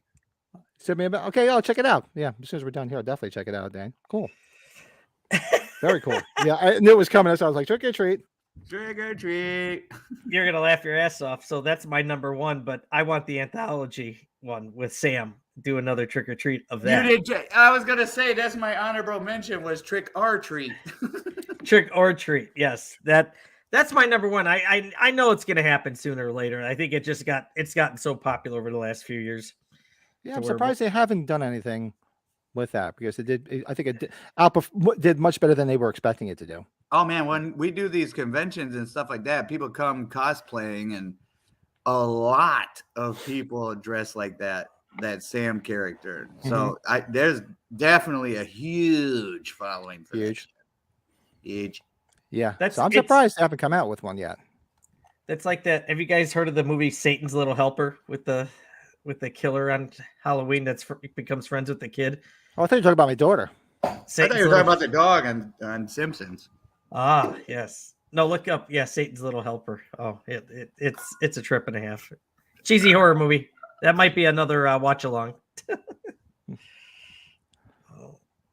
Guys, like, hold on, what is this? Do you guys like? I love giallo movies, like Tenebrae. I love. Basically, if those aren't familiar with the giallo term, it's basically Italian horror. Like this Tenebrae. Do they call Dario Argento stuff that or no? Yeah. That's what? Okay, that's what his is considered. Well, Dickhead Yeah. is saying they're talking about doing a Trick or Treat Part 2. I think it's been talked about, but nothing's happened. You know. That's Well, all. yeah, they have been talking about it. I'm surprised they haven't because it was so popular, you know. But yeah, I love giallo movies. That's trying to think of the one I'm looking at right now. There's a girl, the Italian star that was in a lot of those. And if you're a giallo fan, drop her name in there. She's freaking so hot. She's always naked in them. Ooh. Michael, I forgot. So guess who played the Bears today? The Miami Dolphins. I must have saw 6 or 7 Ray Finkel jerseys. It would have made you proud. Nice. I was dying. I was like, Finkel. oh, laces out, laces Einhorn. out. Soccer I style know. kicker, graduated Finkel. from Collier High, June 1976. Stetson University honors graduate class in 1980. Holds 2 NCAA Division I records, 1 for most points in a season, 1 for distance. Former nickname the Mule, the first and only professional athlete to come out of Collier County, and one hell of a model American. I always look for an opportunity to say that. I've remembered that forever. I don't know why. You got any more of that gum? That's none of your damn business, Marino. Your gun is digging into my hip. I'm trying to find where this woman's name. And she's freaking I watched the movie Einhorn just and for her. Finkel and Einhorn. But where did we leave off? So your number. So I'm you- sorry. you- My number one was Trick or Treat, and then I brought up Ray Finkel. So, yeah, Trick or Treat. Trick or Treat, the anthology film. You know, I know a thing or two about Ray Finkel. If you want me to tell you. What do you know about Ray Finkel? Finkel is Einhorn. Einhorn is Finkel. They found Mr. Winky. What a damn classic movie. Damn fine movie, gentlemen. Of course, I was screaming, "Where's Snowflake?" But then we were in Chicago. I forgot there's no Snowflake. They're not bringing that dolphin out. Nice. Oh, this was a rough day today. Oh, man, it's funny. And of course, they couldn't get along without somebody bringing up Halloween to me. I'm like, oh, dang it. They wanted to talk Halloween ends. Oh, man. Oh, man. Dear diary, this day started like a normal ass day. Next thing you know, these motherfuckers. Oh, dude, and you love these people that, like, oh, they brought a petition out. I'm like, it ain't going to do shit. Everybody calm down. You said do shit. Is it So- Sorry, we're talking away. My bad. We're on our way, gentlemen. What we got next on the agenda, Big Pat? I'm sorry. I'm still trying to find this girl's name. I'll find it, but it's going to drive me nuts. She's like a Giallo queen, and I love her. She's hot as hell. Yeah, so that was our top 5. And next week, we're going to do our top 5 sequels that were better than the original. Oh, we're going to do that next week. Yeah, we can do it this week if you guys have it done, but I think I got it in the original list. If you guys have it, we can do it. If not, we just wait, save it next week. Whatever you guys want to do. You Do guys you have it it? ready, Brett? I do. Yes, I definitely do. Do you have it ready, Pat? Yes, I do. So let's do it now. The hell? Fuck it. Why not? Movies that needed sequels but didn't get No, one. movies that- are the sequel's better than the original. The sequel is better than the original in our opinion. So I got one honorable mention from the little kid geek in me, and that's Empire Strikes Back. All right. What a nerd. Nerd! I consider Nerd! myself a nerd. Nerd. Fucking wedgie that motherfucker. Somebody in that room with Pat, wedgie that some bitch. Fucking Empire Strikes Back. Jesus tits. You know, I've never actually seen any Jesus of the tits. fucking Star Wars Jesus movies. tits. Jesus. You're like, I have tried so many times to watch. Well, not so many times. People have tried to get me to watch it so many times, but the once or twice I've tried, I cannot fucking bear it. Those movies, you must have had to watch them when you were a kid. It Well, was- they were. Wait a Yeah, minute. I was of that age group. That's why they were like big when I was. And as a Halloween 4 fan, I can tell you, I understand completely that it's best when it attacks you as a kid, no doubt. But yeah, I can't sit through a fucking Star Wars movie. They Didn't- look so stupid. didn't we Oh. talk about Triumph, the insult comic dog from Conan? Did we talk about that? Where you've seen Triumph, right? Yeah. Yeah, His little- yeah. Want me to poop on? Yeah, where they brought Triumph to like one of the Star Wars premieres. This is like, you know, when he was still on like 15 years ago, one of those early episode 1, 2, or 3, whatever. They bring him on and he's asking like one of the kids, "What time is your parents coming to pick you up?" At the premiere. Or what was it? Spock comes walking out of a tour bus with giving everybody the bird, all the Star Wars fans. It's funny, just as you put it there, Deanie Dan, just as you put her name there, I just found it finally because I was like, I have to find it. Go look this girl up. I mean, she's older now. This is back from this is a 1970s Italian horror, but she was freaking hot and she was always That's- naked. That's Always naked. Daniel Dan, only with 2 A's. Daniel AA Dan. He must be Daniel an Dan. alcoholic. Michael, wouldn't we Yes, call her she Ed was. Wedgie? Ed Wedgie, but she's hot and she's great. Like the Strange Vice of Mrs. Ward. It's just Now I have to- psychological stuff, and she's just cute as hell, and she's always naked. She's Oh, always I have naked. to, now I have to man. look her up, man. This is Yeah, not super fun. cute, and she still looks good for her age. I've seen pictures of Somebody her. wedgie that. guy Ed right Wedgie. Fucking now. I actually kind of got a wedgie I have already. an so- honorable mention. If I could see Driving Miss Daisy Part 2 or Steel Magnolias Part 2, that would be super great. See, I've never actually seen Driving Miss Star Daisy. Wars. What the I've never hell, seen Driving man? Miss Daisy, but I have seen Riding Miss Daisy. Oh man. Like, you know, that's a follow-up question. Oh, you horror people are such like fanatics, like the fucking Star Trek and Star Wars geeks. It's like, bitch, don't you even. And you just fucking set us back like fucking years with that fucking comment. Michael's like, I've been laid before. It's years, man. That's all right. That's all right, though. That's all right. You got to think of the time frame, Michael, on that one. But Oh, man. Oh, I man. totally get it. Oh, actually, so my number 5, aside from my Star Wars mention. You're a oopsie daisy. You picked a whole bouquet of oopsie daisies. Oh, Wait, you wait, wanna wait. put- Was wait, the well, honorable Mike- mentioning Driving Miss Daisy, or was Right. it Empire Strikes Back? It was Empire Strikes Back. I've never seen Driving Miss Daisy. I've seen Riding Miss Daisy. But Way to well, bring my- it back. I'll bring it back because Michael will appreciate this one. My number 5, Naked Gun 2. Oh, we were going non-horror too. We did both. Yeah, we never really specified it. So Naked that was- Gun 2 was in fact better than the original. I agree with that. Yep. As a matter of fact, between Mystery Science Theater, the movie where they watch This Island Earth, and Naked Gun 2. If anyone was to ask me the number one funniest movie, I got to pick between those two. So what do you guys got? Oh no, is Brett frozen? Brady, are you frozen again? So number 2, or I'm sorry. Number 5 for you. What's your number? Yeah, number 5 for me was Gremlins 2. I know it was goofier, but I liked Gremlins 2 better than the original. Yeah, Then I they can see started that. getting into all the better Gremlins, and they start, Hulk Hogan was in there. I was a huge wrestling fan when I was a kid, and fucking Hulk Hogan stands up in the theater and rips his shirt off. It was fucking classic. I fucking love Gremlins 2. I can see that. The kid says all the Friday the 13th movies are better than the original. I'll second that. Can I get an amen, gang? Can I get an email? So I'm going to have to circumvent Brady Patrick because he's frozen. Come on, Brett, move. Now he's stuck. I would have to say, so my number 4. You remember that scene? There was one of the Family Guys where like Gene Simmons and Paul Stanley like hold the microphone in front of Lois and to get her to finish the line and rock and roll all night, and she doesn't do it, and he's like, And she doesn't do it. I've lost faith in humanity, and they walk off stage, and Ace and Peter are like, here's our big chance. And they go out there and They fucking, jump up there. hey man, Brett's gone. It's our chance. That could be our moment. Oh, see, Demented Pictures. You got a good point. And I was on the fence about that. I'm not gonna lie. I What is your ended up favorite- going against it because it was too close, but That's a good question. What is my favorite slasher besides Elm?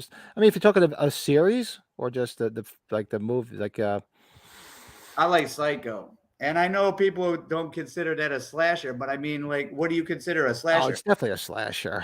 I have Yeah, to think because about he that kills one. with a knife. I mean, that kind of, there's one single character kills people with a knife. Doesn't that kind of make it a slasher? Oh, it definitely is. Yeah. Yeah. Slasher, Nightmare 3, Dream Warriors. Yeah, I like Dream Warriors. I could put that up against the original and like it See, better. that's what I'm talking about. That was the beginning of the titties.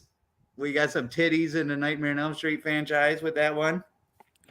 Your internet sucks today. Yeah, what took so long is you change your name. I don't know what's going on. This is terrible. I feel so. Well, Lovely. welcome back. We stalled so that nobody jumped ahead of you. So what did you get? What are we at? Number 4 or number 5? I'm still thinking. I'm going to think about that, Daniel. I'm trying to think. There's just so many slashers I love, but I'm trying to think. Psycho. I would is almost say fucking Psycho, amazing. but I'd say Psycho 2. I love Ooh, that's Psycho, a- but Psycho 2 is such a fucking good movie. That's a man. That is Yeah, tougher what than you other think. s- What other slash? Okay, I'm going to tell you which one. Sequel's better than the original one we were going to talk about today. Terrifier 2. That's number 5 for me. Hey! Loved it a lot more than 1. I'm not going to argue with that. I mean, I loved Terrifier 1. It wasn't bad, but Terrifier 2 was great.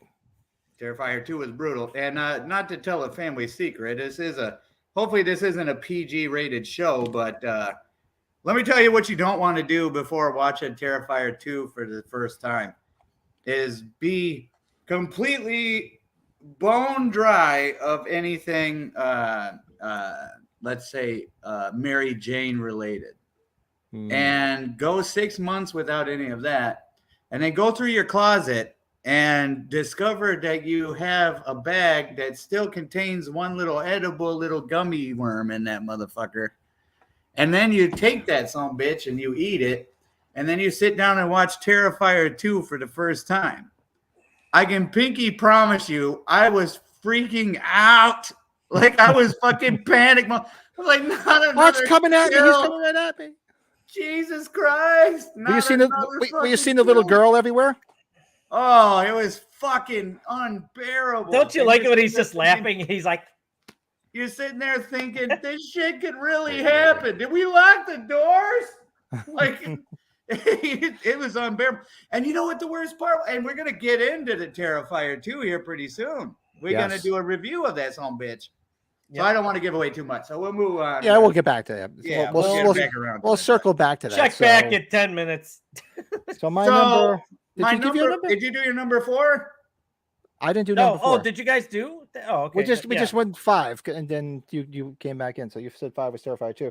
My number 4, not part of the horror genre again, but I was trying to think of something outside the box. Rocky 2.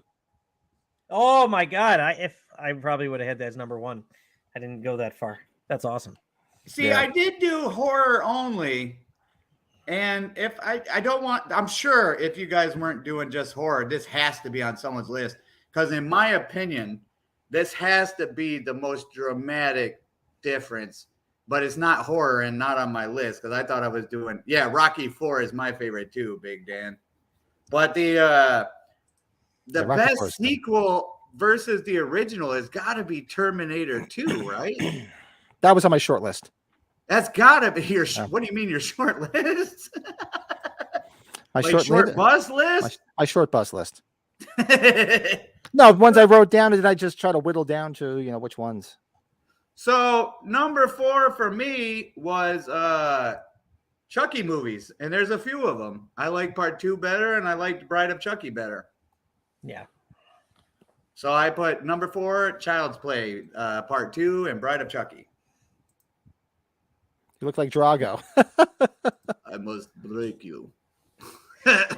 You Nice. brought up I had Terminator 2 as my next one. So yeah, there's no doubt. I love Terminator 1, but Terminator 2 is Terminator 2 was next level.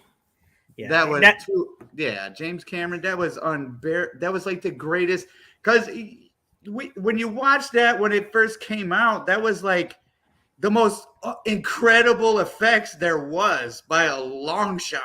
Oh yeah, yeah. man, it was just When he unbelievable. walked through the fucking bars and just turned into liquid, that was like mind fucking blowing when that shit came out. I always got a kick out of yeah. Yeah, that's true. It's always a toss up between Alien and Aliens. I'm right there with you. You know, when Arnold is rescuing Linda Hamilton in the institution and they're trying to give her drugs, he picks up the one guy and throws him high into the glass. The guy's like, ah! Just shatters into the glass. It's an underrated scene for me. You know what was another one that came up the other day was The Matrix. That movie I remember being a bigger deal, but if you go back and watch it, it's stupid now. I They're was kind never a of big like fan of them. they're like this last set of Halloween films. They got worse as they went on. Yeah, I Like- liked the first one, but as the time went on, I was like, yeah, they kind of Well, lost. I mean, interest. in the realm of the effects, like I remember the that effects were whole great. fucking Oh, like, yeah. Matrix thing being like a big deal. But when you watch it now, you're like, this is stupid. This would have been a good candidate for a sequel, American Psycho. Oh yeah. See some more Patrick Bateman? That's a good Oh, one. That would have been good candidate. I didn't for, think about that That's one. That's good. Bateman, dude. So you guys gave your number 5. Oh, your number 4 rather, right? Yeah. Yep.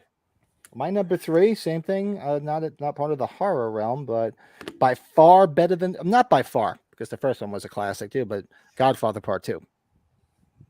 Yeah. Yes, that It's is definitely better than- universally understood as a fact that Yeah. Godfather 2 is better than Part 1. I think I do love the original, but Part Great. 2 was great. Mm. Yes. Oh I wait, agree. I did not know this. American Psycho 2 exists. Is that a direct to video? Oh, it's a girl. It's a girl. That's right. Was it direct to video or was it in the theater? I think it was direct to video. Because I never heard of that. I have to go look at that. I Yeah, you're mean, too busy watching Star Wars. Like a with fucking Mila nerd. Kunis. I was not watching Star Wars. I was watching Fucking Stargate. Star Wars. I was talking to Tring over there. Fucking Star Wars. I was watching Battlestar Galactica. Star Get the titties, Wars. motherfucks. Gee whiz. So what are we on? Number 3? Number Trace. My number 3 would have to be House of a Thousand Corpses. I thought Devil's Rejects was better. Different I style. forgot about that. Yes, you're right. I would have Different had that on my list. Good call. Yeah, different style. I love the hell out of House of a Thousand Corpses, and I kind of consider them 2 different movies, to be honest with you. But Devil's Rejects was just too fucking good. Like, it was better than House of a Thousand Corpses when I have to sit and think about it. It is. And it's like an action movie. It is horror, but it's like that could be in the action column. The shit in that movie. Wow, I'm gonna have to check this out. I did not know this existed. American Psycho 2 with Mila Kunis. Shatner's in it, and William Shatner. William Shatner's in that? Oh, good. Yeah. Oh, yeah. That's. I'm gonna have to visit that one. Dickhead's got a good one. The Expendables. He discussed it in the worst sequels video, so it must be a prize Yeah. winner. The Expendable sequels were better. 2 and 3 were better than 1. Yeah. Mhm. 3 Now, what do probably you doesn't. think, Brett? What about the Rocky movies? What did you say about Rocky? Do you think you the know- sequels are better? I think I like 2 and 4 especially a lot. 2, I probably told this story. My dad loves talking about it because it's pre-internet. When he saw Rocky 2 opening weekend at the drive-in, and when he won at the end, he says it was the most chaotic scene he's ever been a part of seeing a movie ever. Because people are jumping onto cars, honking horns, people are throwing everything. Oh, You God. remember that Eddie Murphy Raw stand-up Yep. bit, right? Look, little Italian white man. You just got through watching Rocky. Oh, Dick, I have to check. Sometimes movies are so bad you have to see them. So I will have to check it out because I was like, I'm gonna beat up the fool that told me them lies. Hey, boy, look at my cute in them jeans. Hey, boy. So where were we? I forgot where we left right. off. We were talking number 3, right? Number I think Trace. we're on number 2 now, right? With Did you give your number 3, Brady? What did you have for number 3? I did not, but I think this one might come up with both of you or one of you. Friday the 13th Part 2, clearly better than Friday 13th Part 1. Very sorry. Clearly better. No Jason in 1, and Sackhead Jason rules. I love it.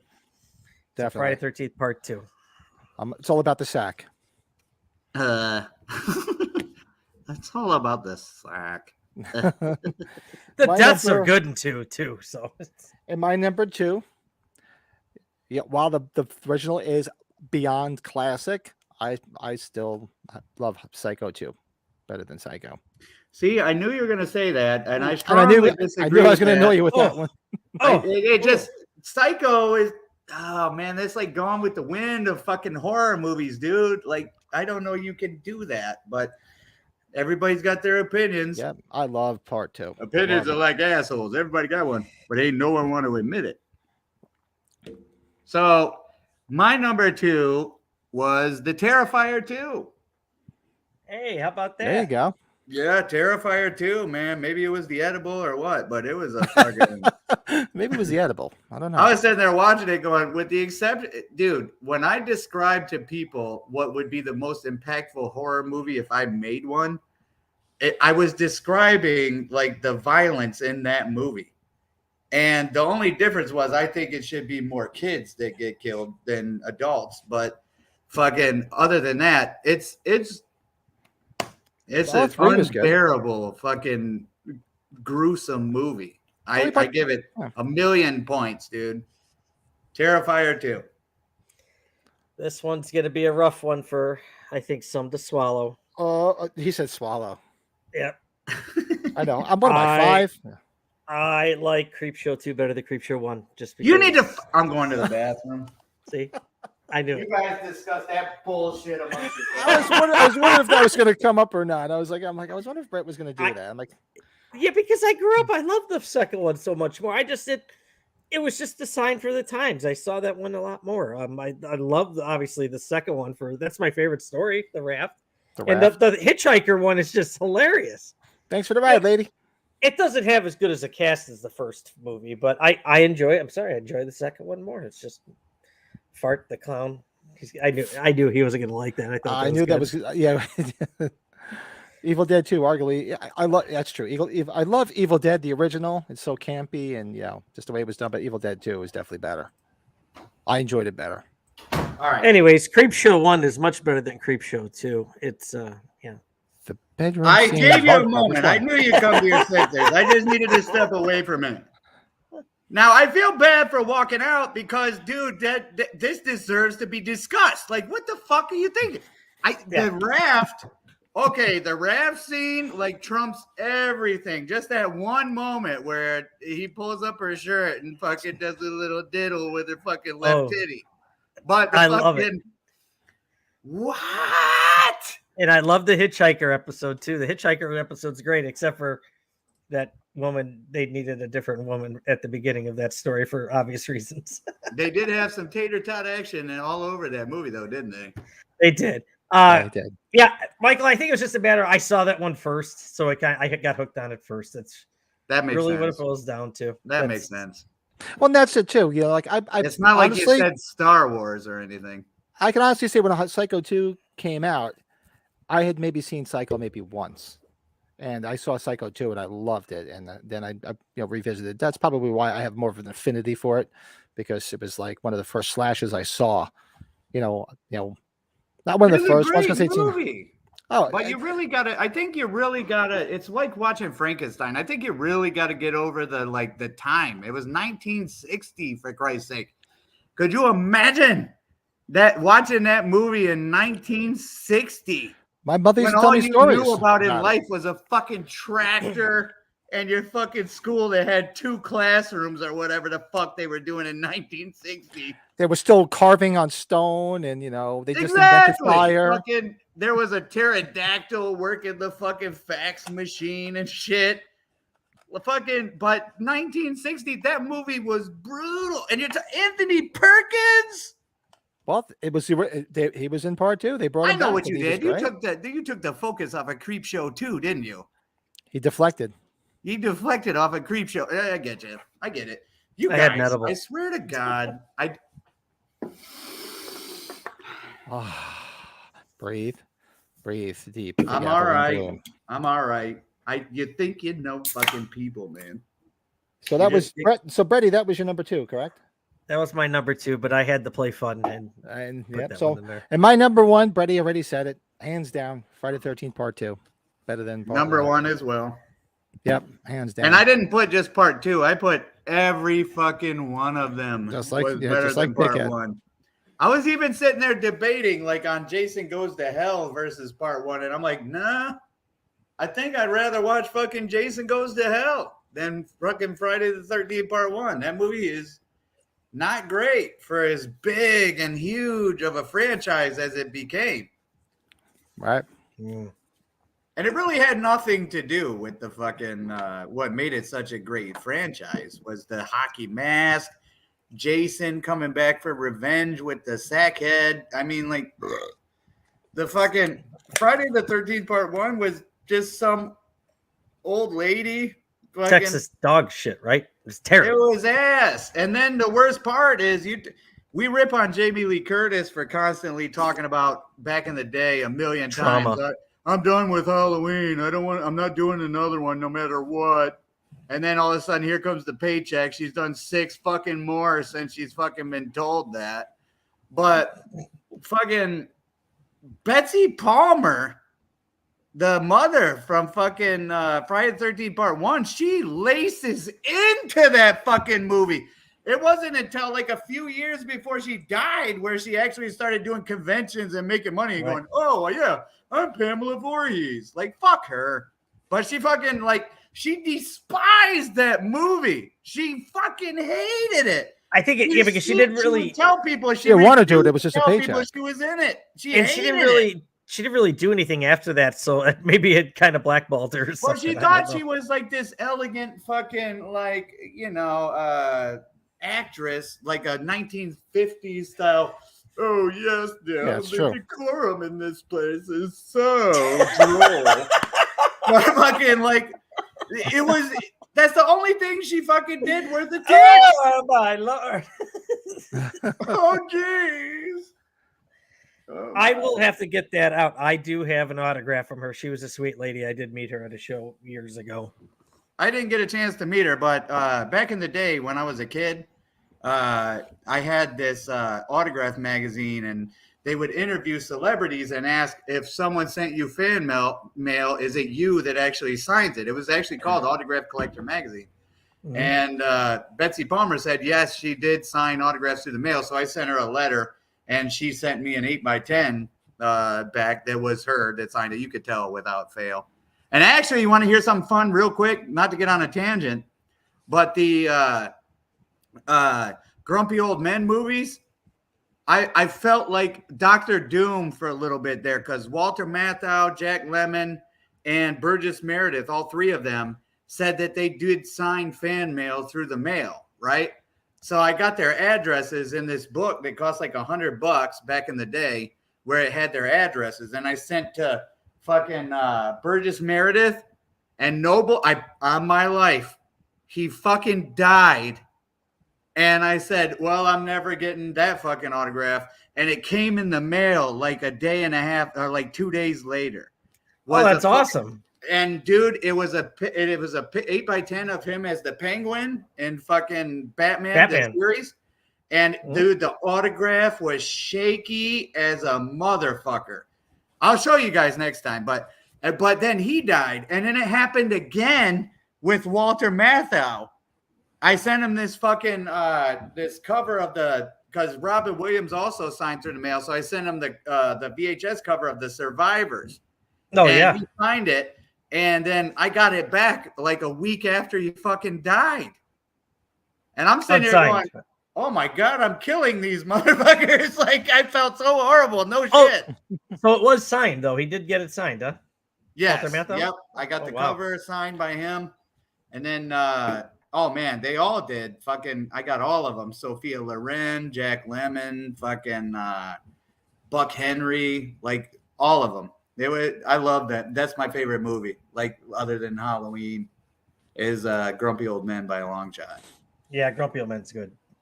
So what do you think? You think is Dave on an island by himself? Yes. Yeah, I I like parts of Texas too, but I can't say it's better than one. Yeah, I don't know about Texas Chainsaw Part 2. I mean, it's more exciting, but Part 1 is too much of a fucking classic. But then again, I come from the Terror in the Isles world, where the best scenes from fucking Texas Chainsaw Massacre were in the Terror in the Isles movie. And like it even ended with him shutting that door before they roll the credits. Like, you can't beat that shit. Could you ask for Justin Bieber's autograph? Yeah, but I highly doubt you're going to get it. Nope. His secretary will sign it for you, probably. Yeah, he's kind of grumpy about that stuff now. That's what I saw. Where are we at? Me? Am I the last to go? Right, number one. I was unmuted. Sorry.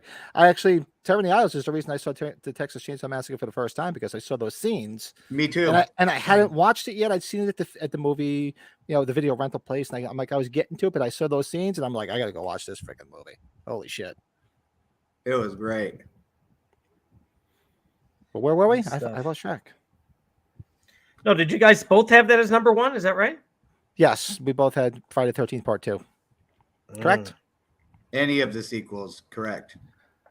Yeah. I'm going to go with Evil Dead 2 or Army of Darkness. They're both better than the first Evil Dead. Yes. The first Evil Dead's arguably a student film, pretty much, yeah. Like Sam stop Raimi. stop motion animation. But it's a fun watch though. Yeah. The book, the stuff with the book in the hand in the second movies. When you first saw that, you couldn't stop but laugh. It was just fun. I watched a remake 2 nights ago because it was right there and accessible on one of the streaming services. Yeah. It's a lot better than I remember. Like, it's pretty good. It's probably one of the top 1 or 2 my favorite horror remakes. Yeah. Yeah, I enjoyed it. I mean, actually, it's bloody as hell. Yeah. Yeah, I liked it a lot. A whole lot. The girl was very effective, locked under the I liked it a whole lot, almost as much as I liked the fag. The fag. The fag. The Fag. Man, You're The like- Fag was such a good movie there. You sounded like what Family Guy when he's talking about the nympho in Wisconsin. Oh crap! Me Oh neither. crap! Oh God! I took Oh, a crap. Kodak of my ass crack and gave it to Tad Bacharach. Oh crap! Oh crap! Oh, Oh, you sound like, what do you call it? Lin Shay. Something about sex just makes you have to crap. Ren Stu Munson. You know what? I'm surprised that it, You're a hero, Munson. you know, I was thinking one of us would say, but then again, it's not exactly. Well, it's in the realm. Nobody said Alien or Aliens, huh? They're both very Hey, good. who said it in the comments? Oh, somebody said in the Yeah, comments. somebody said too, in the right? comments, yeah. Yeah, hold on. Yeah, let's that's find. true, It was too. Demented Pictures said it in the comments. Yeah, but the old one is so good though. The first one's so good too. It's hard to. I don't know. That had the worst acting scene in all time, and I remember it because of Terror in the Isles. But you remember when the alien came out of the dude's chest or whatever? Oh yeah. Mhm. And then the chick in the background goes, "Oh, Oh, God!" God. Oh, that's like the stupidest thing I've ever heard. Unbearable. Oh crap. Ah, crap. Oh God. Oh Oh god. Oh god. Oh god, tomorrow's gonna be good. Oh man. Oh yeah, everybody be sure to tune in tomorrow night. Halloween 2 watch along live with the three knuckleheads right here. Got some interesting commentary, and so be sure to tune in. It'll be a And lot of we're fun. willing to I'm learn. looking forward to that. That's the movie But they with s- the surprise thumb in the butt. Would they send us someplace special because we are willing to learn? Oh god, we're gonna have to do other movies here because it's just good. We really do. We can branch out into other movies. I'm all for that. I mean, if we did like a Stripes one, oh, Oh, it'd be so good. I'd be I'll just. do. I'd be- I'd do Ace Ventura. I'd like to do Ace Ventura with the guys. That'd be fun. Good movie. Good Yeah. fucking movie. Ah. Well, what do we got? What we got too? We got Man. fucking. We got another subject, don't we? Yes, we sure do. We're gonna move into where's my thing here? So now, yeah, we're moving along nicely. Sorry, I'm just looking at the comments and going through some shit. So man. we're gonna do our top 5 Oh, most crap. impactful musician deaths. Oh, Those Dawn people of that the Dead. impacted us, impacted Dave's our right. lives when they died, when they passed away. I forgot about Dawn of the Dead. That's a good one, Dave. Oh man. Dawn of the Oh, Dead. Oh, man. that's true. Yeah, that's true. I Good mean, I love God. my Night of the Living Dead. Actually, I just watched it the other night. But Dawn of the Dead is a great movie. You sound like you agree with that, Michael. I don't know anything about those movies, and I didn't want to bring it up. I wanted to change the subject really quick before you. I'm guys- sorry. I'm sorry. But I don't. cry. I don't know anything about Dawn or Day of the Dead. And Well- I get it. I've met George Romero before. That's a George Romero movie, right? Yeah. Yes. Yeah, I met him before and this and that. I just no, I don't know anything about those movies. Except isn't that the movie they're watching in Halloween? That Halloween they're 2. coming to get you, the Barbara. original. What movie is that? That's Dawn of the Dead. That's The that's original Night of the Living Night Dead. of the Living Dead. Night of the Living Dead. They're watching. Okay, so those are the same They're movies. coming to get you, Barbara. Zombies are the dumbest crap. Like April, she swears that zombies are the thing that scares her the most, but I think it's the stupidest shit. With the exception of Well- Michael Jackson's Thriller, like who gives a shit about zombies? Zombies are trending right now. It might be Walk of the Dead. The Walking Dead. Walking Dead. Well, Sorry, I'm trying to get my And broadcast. what was that? announcing What was the better other for you. one? Was that World War Z? Wasn't that another zombie show? yeah, that World was War another Z. stupid ass movie that I tried watching and going, what is so scary about? Okay, I guess in all fairness, Michael Myers didn't walk too fast either, but these things like gimping at you, like they can barely hold up their own heads. I'm like, give me one of You know what? those all day. If I'm being Did you- chased by anything, let it You be didn't a like- fucking didn't you ever dude who see can't hold Return of up the his Living own Dead? head. You never saw Return of the Living Dead? No. Oh, Oh, I great got- movie. I got a comedy for you. Ever see Warm Bodies? That's a funny Mm-mm. movie. Warm Where Bodies. he falls in in that? love with the girl. It's the kid from About a Boy with I forgot the actor's name. He was the kid in About a Boy with Hugh Grant. He's older now, obviously. Oh man, it's gonna bug me. I didn't see that one. So yeah, a zombie is like he's got feelings for. He starts becoming human because he has feelings for a girl that's human. So he's slowly converting from a zombie to a human. God. But it's a comedy. It's a comedy. It's funny. John Malkovich is in it. It's so bizarre. What's the other one I just saw not that long ago? where the kid, it's like a high school kid, and the girl gets killed, and then she comes back, and it's his girlfriend, but she's all weird and stuff. What the fuck was the name of that What movie? is that? That's Warm Bodies. Warm Bodies. No, I didn't see. There's another one I just recently saw, and I can't think of the name of it. I like this girl. I forgot her name. What is she? Teresa Palmer is the actress. Nicholas Holt's the main character. There you go. Dickhead hat. Nicholas Holt. Yep. Now I got to check that one out. I didn't see that one. But there's another one too, and I can't think of the name of it. I saw it the other day. I forget. But it's funny as hell. Zombie movies, I just can't get on with them. If they're funny, it's even better. Like Return of the Living Dead is just a goof. Oh, Night of the Creeps is fun too, right? Night of the Creeps is fun because it's a goof. You know, you'd probably enjoy them more than like Night of the Living Dead or Dawn of the Dead because they're funny. They have a little bit of humor to them. It's very nice. Nice. So what we got? We got this one was hard. The fucking musician death.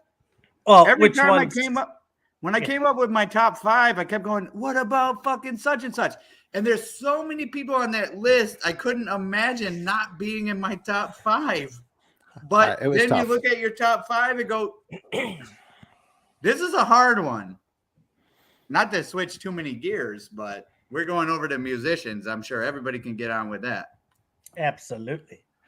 You got me scared when you said this is a hard one. I was like, I thought we were talking about musicians. We didn't go down that path, did we? We probably have a handful of honorable mentions in this one. There's a ton. There's definitely a few of them. You know, I just tried to find ones that really, like, I remember being impactful to me personally. And this one isn't like personal because I wasn't necessarily a big fan, but I remember it being like the whole world stood still when Elvis died because I was 5 years old. And I remember my mother crying and my aunts crying because you guys don't realize how big Elvis still was back then. I mean, now just nowadays kids, this generation, aside from the new movie that was out to remind people who he was, you don't realize how big he fucking was, man. He was huge. And when he fucking died, 5? And he was that was my honorable mention. Because it didn't personally impact me, but I just remember how big it was, man. It was like unbelievable that it was like a fucking president dying. It was unbelievable. He was physically huge at the end too. Obviously, he put on a ton of weight. He was. He just let himself go to shit. All the freaking pills he was taking. You know, there's a reason why he died. You know, but that was definitely I had to throw that in as an honorable mention. And my number 5 was, if that wasn't just big enough, the next one 3 years later, and I remember this same thing.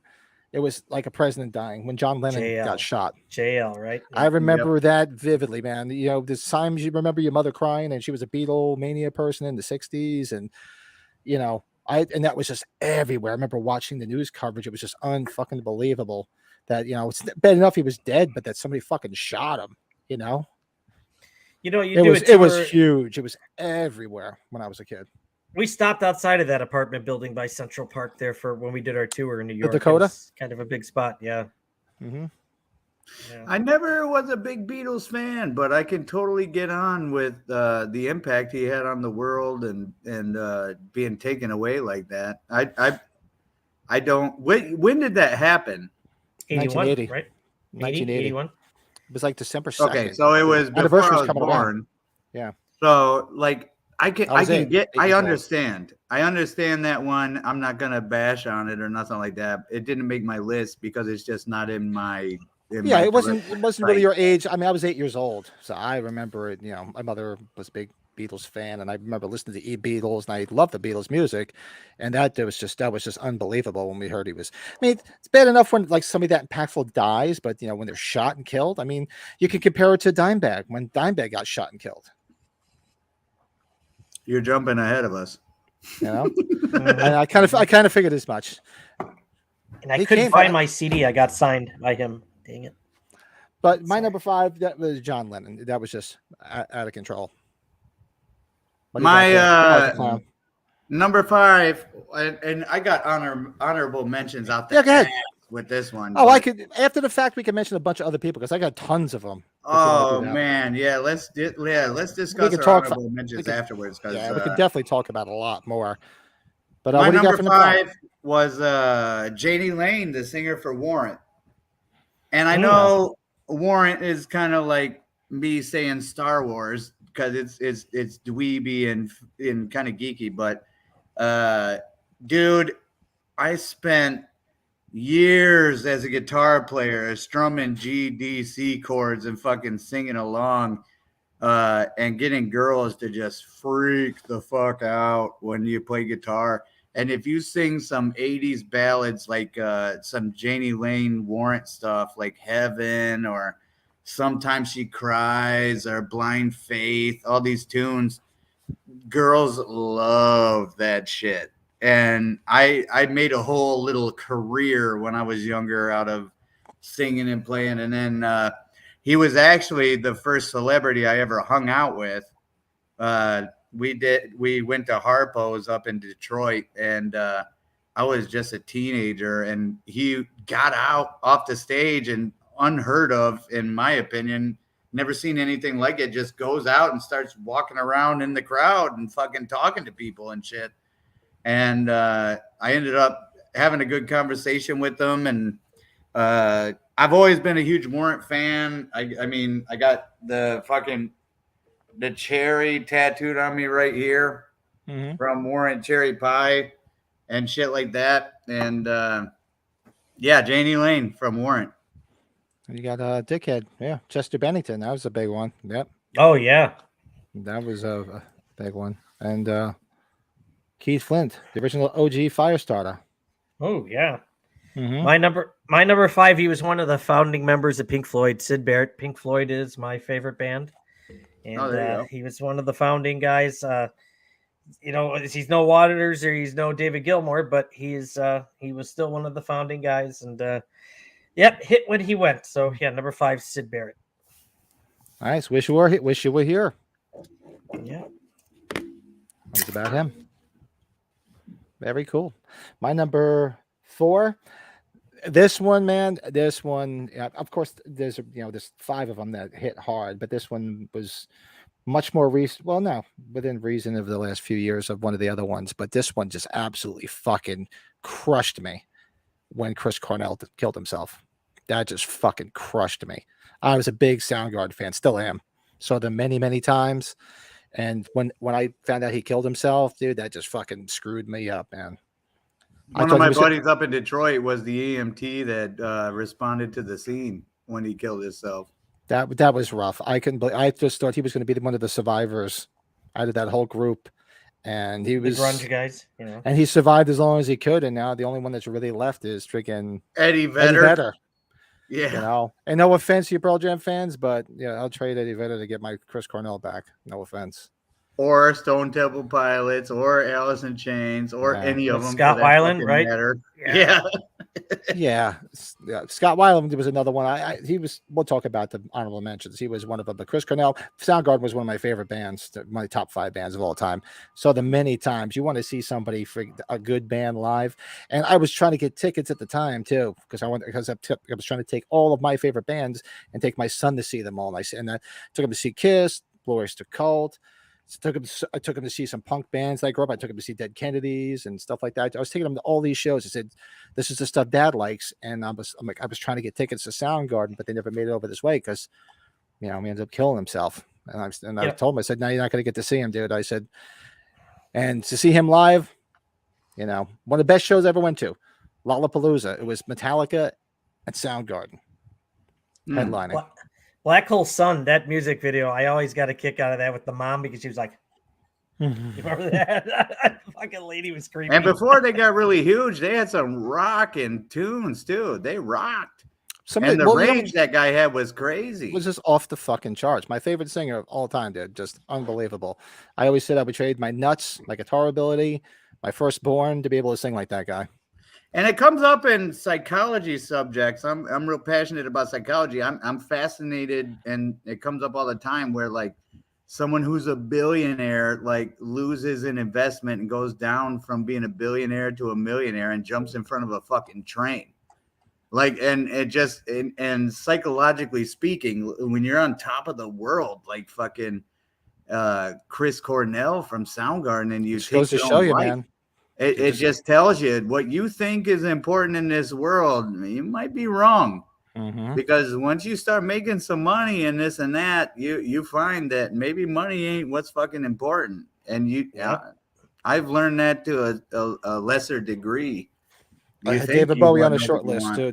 David Bowie was a rough one too, man. I grew up There's a that big David creepy Bowie lady fan. from that video. Oh, God. Yeah, God. Creeped me out. And I Taylor was in Hawkins. junior Yeah, Taylor high. Hawkins. You know, man, that's the most recent one. Taylor Hawkins. It's the most recent one. But that was my The drummer, right? Yeah. Yep, Chris Cornell, my number 4. What do you got there, Fart the Clown? Number 4 was Eddie Van Halen, man.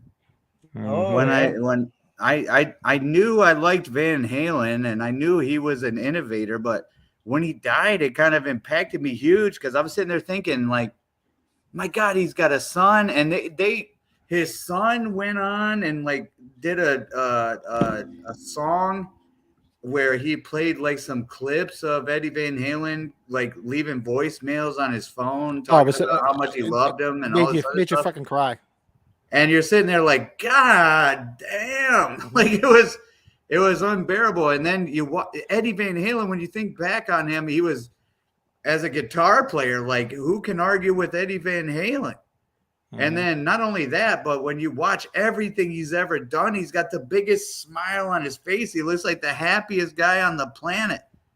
And he actually beat cancer. And this, you remember, he was on Howard Stern a long time ago talking about mouth cancer and how he beat it. And what was wild is he was talking about how he got it was he played these gold-plated guitar picks is what he used. And he used to hold them in his mouth. And supposedly, according to him on that Howard Stern interview, the radiation from the equipment and all this other shit or whatever that he was around, like fucking triggered something and caused cancer in his mouth. But he ended up beating it and all this other stuff. That's what he blamed it on, but that's not it. No, I'm sure. Yeah. But if you can reference back to the Howard Stern interview with that. Yeah. But. Well, no, that's what he used to say all the time. But I just challenge you to go find a picture of him where he wasn't smoking a cigarette. He was. No doubt. He was a chain smoker. But what was rough with that is, I mean, the element of his son and also the impact he left on the guitar world and just the fact that he looked like the happiest guy in the world whenever you saw him. So, Eddie Van Halen. My next one would be Mr. John Bonham of Led Zeppelin. It seemed like the band was never the same as it happened. Classic. Happened before the Chicago concert here. There's a few people I know that have unused tickets from that concert. Oh, really? Wow. Yeah. Those are probably worth $1 or $2, huh? They are. I've actually bid on a couple of them. I've tried to. You could get them for less than like $200. That's really not that bad. It's not like it's just an unused ticket, but significant for obvious reasons. But what an impact on music that guy had, though. And I'm a musician, not a drummer. I jokingly tell my brother because he's the drummer, like, you're not a musician, you're a fucking percussionist. Like, that was always the joke he told the drummer. You'd say, okay, what do you call a guy that hangs around musicians? The drummer. What do you call a hot girl on the arm of a drummer? What? A tattoo. I thought it was going to be a joke about the Def Leppard drummer with one arm or something. Oh, God. Yeah, but no, that dude had a huge impact in the world. And you watch, especially drummers, like you watch documentaries and stuff, and John Bonham, without a doubt, is one of the few fucking bands I listen to where I've listened to the drums and actually give a fuck what the drummer's doing. Oh yeah, yeah. You can't think of too many. Yeah, there isn't too many. It's like Zeppelin and Rush. That's about it. Pretty much. Rush, yeah. Easy. Pretty much. All right, so my number 3. You guys can probably guess my next number 3 if you guys know me well enough. My number 3, hands down, Randy Rhoads. Ooh, Yeah. And Yeah. I was one of old enough to those. remember it. I was 10 years old, and I remember, was hearing it on the news and reading the magazines. It just got a guitar, and I was getting into it. I loved Blizzard of Oz. They just gotten Dire of a Madman, and then it was just amazing because we were all Black Sabbath fans, and then then obviously they shit canned Ozzy, but I loved Sabbath with Dio because I loved Dio. I loved it, from Rainbow days, and you just loved it that the Ozzy albums came out and everybody's like, we gotta hear this guitar player. This guy's incredible. And you listen to them, it was just phenomenal. And then in the blink of an eye, he was gone like that. It's like he was He only here. did 2 albums, right? Only did 2 albums, but I mean, he's got two albums with Quiet Riot. Quite right. I thought, yeah. But he's only got 2 albums with Ozzy, and they're my 2 favorite probably 2 of my top 10 albums of all time. But yeah, that one was a rough one. As a guitar player, who the fuck doesn't play Crazy Train? Seriously, I mean, come on, and God bless friggin' Tom Morello. It was his campaign and push to get Randy Rhoads in the Rock and Roll Hall of Fame. Well, It's he like- would have got there without him, but good for him. That Ozzy Randy Rhoads tribute album, that's probably one of the first albums I listened to nonstop. That was a big album. I used to sit there for hours trying to play all that shit. I had the Hal Leonard songbook and everything. Yeah. And as a metal musician, it's great because it's metal, and people don't understand that metal, the next level as a guitar player from metal is like jazz and classical. That's where you go from metal. So metal is like the top tier ability guitar playing. You have to be good and still be cool at the same fucking time. You know what I mean? Because anything better than metal is like jazz and classical. And I've been playing guitar for a long time. I got Malicide, and dude, fucking rock and roll is fun to play, but metal, I've been in rock bands and metal bands. Like Malicide's a metal band, obviously, and you can't swing your shit around because you got to concentrate on what the fuck you're doing, because it's fucking 100 miles an hour and you're on top of it the whole time. But rock and roll, you can swing your arm around and fucking hold a chord and shit and rock and roll. But Randy Rhoads, man, he brought classical into fucking metal because he was just that next level above metal. You know what I mean? And he did an amazing job with his work. And there's no denying Randy Rhoads, not even a little bit. Nice. Yeah, and this past March was 40 years. Yeah, they got a good Yeah, documentary on a streaming service. I think it's Paramount Plus. And actually, if you haven't seen it, it's really a good watch. I got to check it out. I think it was on Paramount Plus. I got to see if I get a free subscription to it. Watch it. Check it If out. not, I'll give you my login and password. You got to watch it. I watched it a couple of weeks ago. It's incredible. It's incredible. So what are we at? Number 3? That was my number today's. My number 3, and this probably isn't on a whole lot of lists, but dude, Steve Clark from Def Leppard. Dude, the fucking riffs that guy wrote, and he was like the rocker from Def Leppard. And there's a part of me that knows that had he not died, they wouldn't have gone into the fucking the pop world as much as they did. Because the last album he did a song or 2 on Adrenalize. And that was their last really fucking good album. Not to mention the Terror Twins with him and Phil Collins. They did amazing work. And I could go on and on talking about the dude's work, but he was the Keith Richards, cool song riff writer. The guy that was just the most passionate guy in the world about his craft, but he didn't have the fucking ridiculous textbook skill that fucking Phil Collins had. But he was the soul of that band, and the best songs that Def Leppard had. And I'm sorry, but the older I get, the more I realize Def Leppard's like one of the top 3 best bands on the fucking planet. Those guys, if you think of all the genres they covered with fucking metal, with the Pyromania album, the rock and roll, the fucking pop, those dudes fucking rule. Def Leppard rules. I don't And care they what still anyone- sound good too. Oh, dude, it gets better all the time. So Oh. the great Steve Clark, and the alcohol in his blood was double what killed John Bonham. If you Oh, yeah. remember, that dude was the fucking Keith Richards. If Keith Richards fucking didn't fucking party, like Oh, he that dude could drink. Well, yeah, Drink. he must have drank some significant amount. But I think he's like the most underrated fucking guitar player of all time. Is fucking Steve Clark from Def Leppard. And as a rock and roller, the whole Keith Richards cool factor, Steve Clark was the man. Underappreciated. I'm telling you, Steve Clark. Anyway, I can go on forever. Number 3 for me was one of my still is my favorite. One of my favorites is Tom Petty.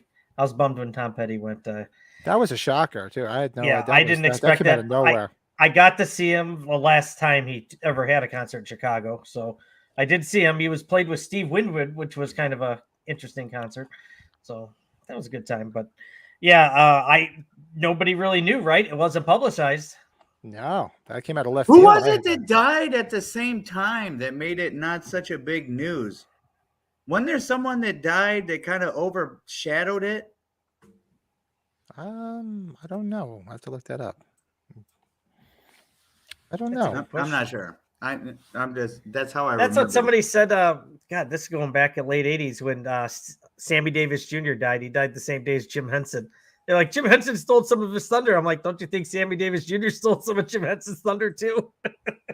it. What about fucking Farrah Fawcett?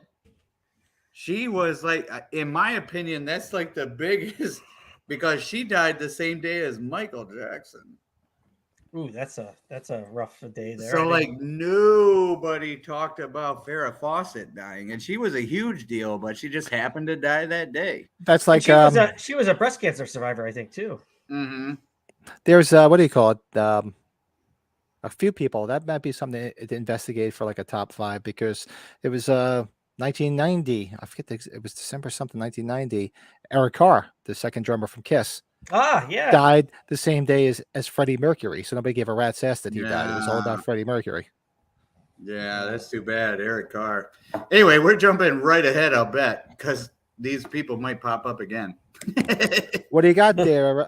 You said Tom Petty. So my number, there's not much to cover on my number 2. Michael pretty laid it out. My number 2, Eddie Van Halen. That was a rough one. You know, part of my youth, big time part of my youth. You know, I mean, I went back to the early David Lee Roth days when I started listening to them, and was one of my biggest influences on guitar. Like I always tell this story. People like, when did you decide you want to start playing guitar seriously? I said, well, I watched the Hot for Teacher video, and he was walking on the table in the library playing a fucking guitar solo. I'm like, dude, I got to learn how to do that. I just thought it was the coolest thing ever. That's an interesting subject because as a guitar player, I'm sure people have asked you, who is the best guitar player of all time? And It's so subjective. It's so that's right. subjective. So here's my theory, right? My theory is there's talent, but there's also like the cool factor and like the impact factor, right? So I guarantee you the most talented guitar players, we probably don't even know their fucking names. They're like in a basement somewhere Yep. doing YouTube videos. Pretty Guaranteed. Because these people are fucking next level ridiculous with guitar playing. But then you've got like the cool factor, which if you balance, in my opinion, if you balance out the cool factor, the fame factor, the songwriting, and the skill and the innovation, I don't care what anybody says. Eddie Van Halen's the best guitar player who ever fucking. Oh, and then people wouldn't argue that. He's always there. I mean, I don't care what anybody says. Yeah. Yes, fucking Yngwie Malmsteen is more talented. Steve Vai's more talented, but who the fuck are they? They're not fucking Eddie Van Halen. Eddie Van Halen, the best guitar player who ever fucking lived. I don't care what anybody says. I wouldn't argue with He's it. awesome. He's No awesome. argument there. So that's my number 2. Big time. That was another rough one that hit hard. My number 2, I wasn't actually alive for it, but I have visited his gravesite many times. And as a musician, I think he did something for the world that just changed the course of rock and roll. And as far as playing guitar and singing his songs, I'm just a huge fan, was Buddy Holly. Yeah. Oh yeah. Buddy Holly, man, that dude was like right there in line with Elvis, but in a different world, because Elvis was like just a singer. So Elvis never wrote a song. Right. So he just sang, and nothing against Elvis. I love Nothing Elvis against him. too. No, I'm not knocking him, but I'm just saying. But a lot of people don't realize he fucking never Buddy wrote a song. Holly and Elvis were like doing one of these. But Buddy Holly was like, if you play guitar in a band, Buddy Holly's the guy. He's the Elvis of fucking garage bands. Like he's the one that took that certain style of fucking being a band and just putting together music. And I know towards the end of his career, he got into the popular stuff, and you know, there was a lot of orchestra work and this and that, but fucking Buddy Holly, dude. And I've gone to his gravesite in Lubbock, Texas. I visited the radio station where he got famous and all this other stuff, and his Buddy Holly Museum. The one thing that'll blow your mind, and I was not expecting, you go to the Buddy Holly Museum, they have the glasses intact from the day he died, from the plane crash. Oh, wow. Oh wow. Yeah, the glasses are fucking in that museum, and they're in perfect condition. And it just, you never think like, oh my God, this is like the most iconic shit in the world is fucking Buddy Holly glasses. That's huge. And to know they're still intact from that day, it just blows your fucking mind. Yeah, who was on that plane? Richie Valens, right? That was Yeah, a big Richie plane crash. Valens, And the Big Bopper. Oh, the Big Bopper, yeah. Mm-hmm. And What the a Big name. Bopper, I mean. Well, my number 2 is it's a bit. I don't want to call it a wild card, but it was a big deal, and it hit me a little bit. Was Prince? Prince was a Actually, big yeah, deal. somebody just posted that too, and there was a Demented Pictures. Yeah, Prince Demented came out. Pictures That came out of was- left field, man. I was like, what? Prince? He Well, just thank the you for aura- being here tonight, Demented Pictures. Jesus Christ, you've been killing it with the comments, dog. He'd be killing them in the comments. Yeah, good stuff. Come hang But out tomorrow yeah, night with us. Yeah, absolutely. 9:00 Central would be good. What were you saying? Oh, Prince. Yeah. So when that happened, it was, geez, Purple Rain. That's one of my early childhood memories. That the movie and the album, all of that. And he sang for the last time the Bears were in the Super Bowl. He was the singer, the halftime singer.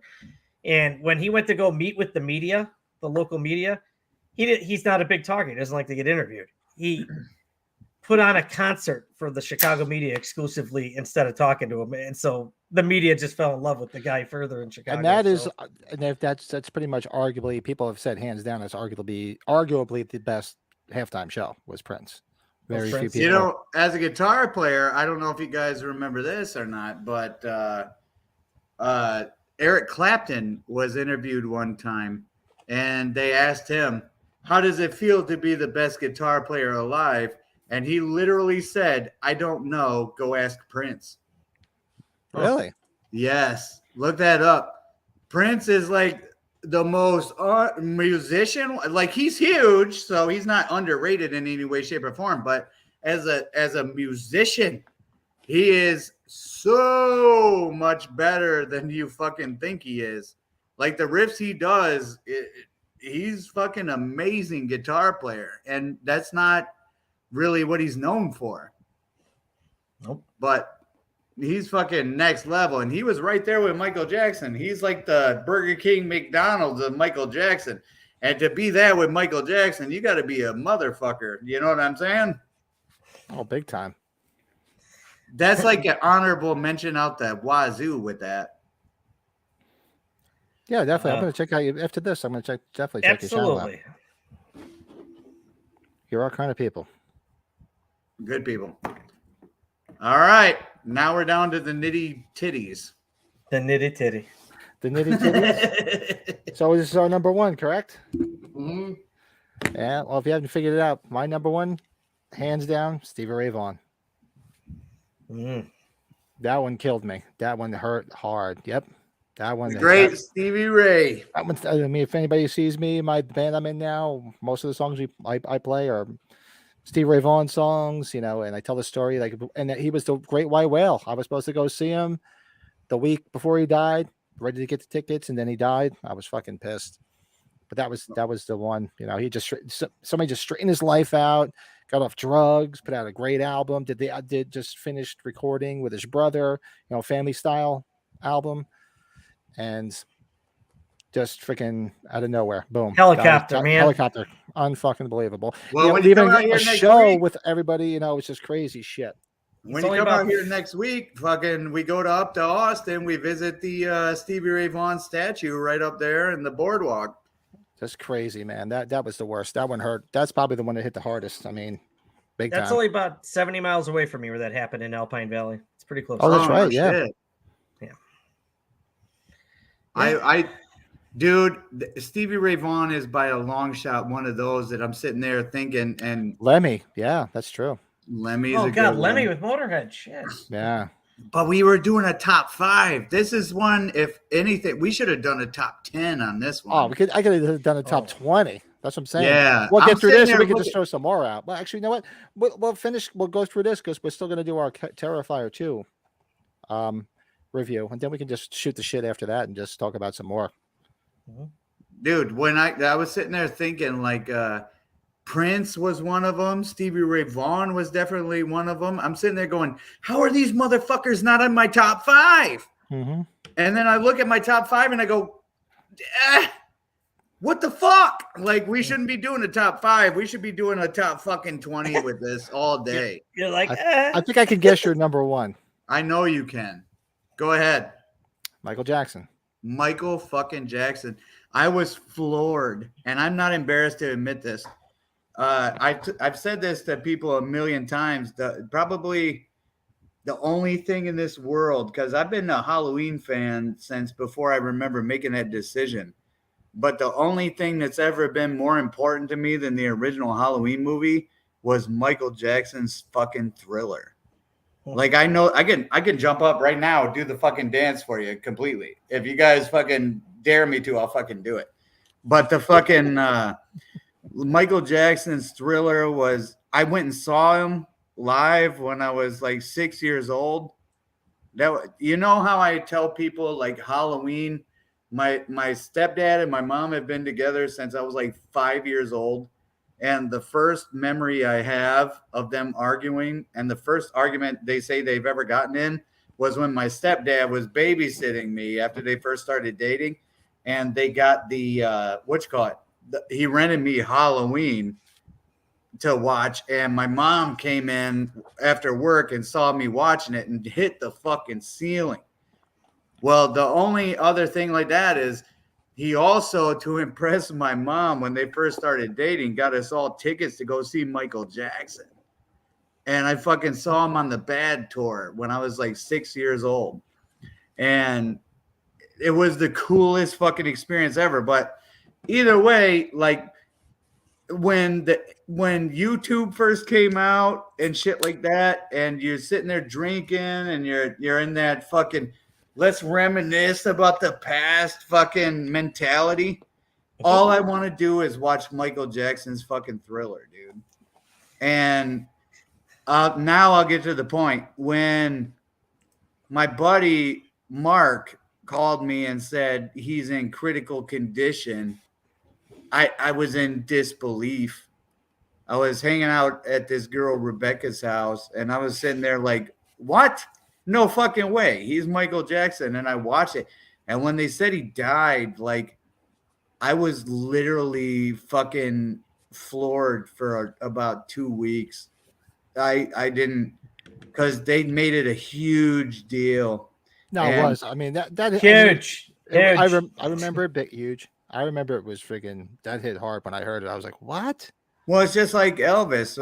Everybody said you're never going to forget where you were when you found out fucking Michael Jackson died. And there's this new series on Netflix. Well, it's new-ish, called like Culture Shock or something like that. It talks about like the biggest moments. Each episode is dedicated to these big moments. And April said, "Oh, the first one's about Michael Jackson." I'm like, "Cool, let's watch it." And I was in tears the whole fucking time. I told her to turn it off because fucking I don't want to think about it. Like, that killed me. And it made my whole life fucking unlivable for fucking like 2 weeks. I've had grandparents die. I've had all these other family members die. Nobody in this world has impacted me like Michael Jackson did. And I could go on and on, but I'm just gonna start crying. So Here's a good one that I know would have come up on our after talk. Dime, that like we mentioned before. I visit his gravesite at least twice a year, and now unfortunately his brother's there too, Vinnie Paul. Mm-hmm. Yep, Vinny. Yeah. And with Dimebag Darrell, I was on. It was unbelievable that he didn't make my top 5 because it's such a big deal. I go to Arlington, right up near Dallas in the DFW area where he's buried, and we go there multiple times a year. And I bring a little fucking a shot of Fireball, like a little airplane-sized thing of Fireball to fucking put on the grave and this and that. And but what killed me about Dimebag Darrell, if you guys don't mind me saying this, was I didn't know when he died. First off, the way he fucking died as a performer, you're scary as hell. Yeah. Yeah. You have no possibility to fucking defend yourself when you're fucking playing guitar on a stage. There's no chance in hell you can defend yourself. But then I found out he was shot, and it was like hard to deal with. But then on top of it, my brother's the drummer for Malicide, and he's been drumming with me. I've been singing, playing guitar. He's been drumming forever since we were 12. And it wasn't until he died I found out that Vinnie Paul, the drummer, was his brother. And then when you found out the details, like Vinnie Paul, it's crazy shit. Vinnie Paul had to be kind of like held back because he just watched his brother fucking executed on the stage, right? And he had to be held back because, like, how do you fucking deal with that shit? Like especially my brother's been playing drums with me forever, and this and that. It really hurt. And then I ended up, when I started doing paintless dent repair, I moved to DFW, and I was fortunate enough to be in Fort Worth, where Pantera did a lot of their rise, like their videos, those little local bars that they played in their music videos. That was all in Fort Worth. And I was sitting there at the bars talking to people, because I'm not trying to ramble, but I'm from Detroit, and every motherfucker in Detroit says they are related or know Eminem and fucking Kid Rock. Yeah. And you ask them, and they're fucking like lying their ass off.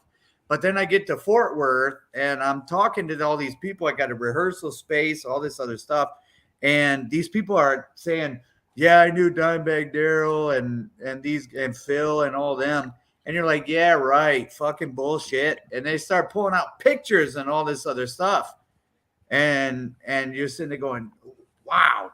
And these people had a huge impact on the world, let alone this local scene that I actually got to see and be a part of and stuff like that. And I was actually asked to tour with Hell Yeah for fucking with this band called 100 Proof Hatred, which I didn't end up taking the job because the singer he killed himself after giving a bunch of people AIDS, and fucking they were gonna take him to prison for it. Oh, it's huge, it's heavy.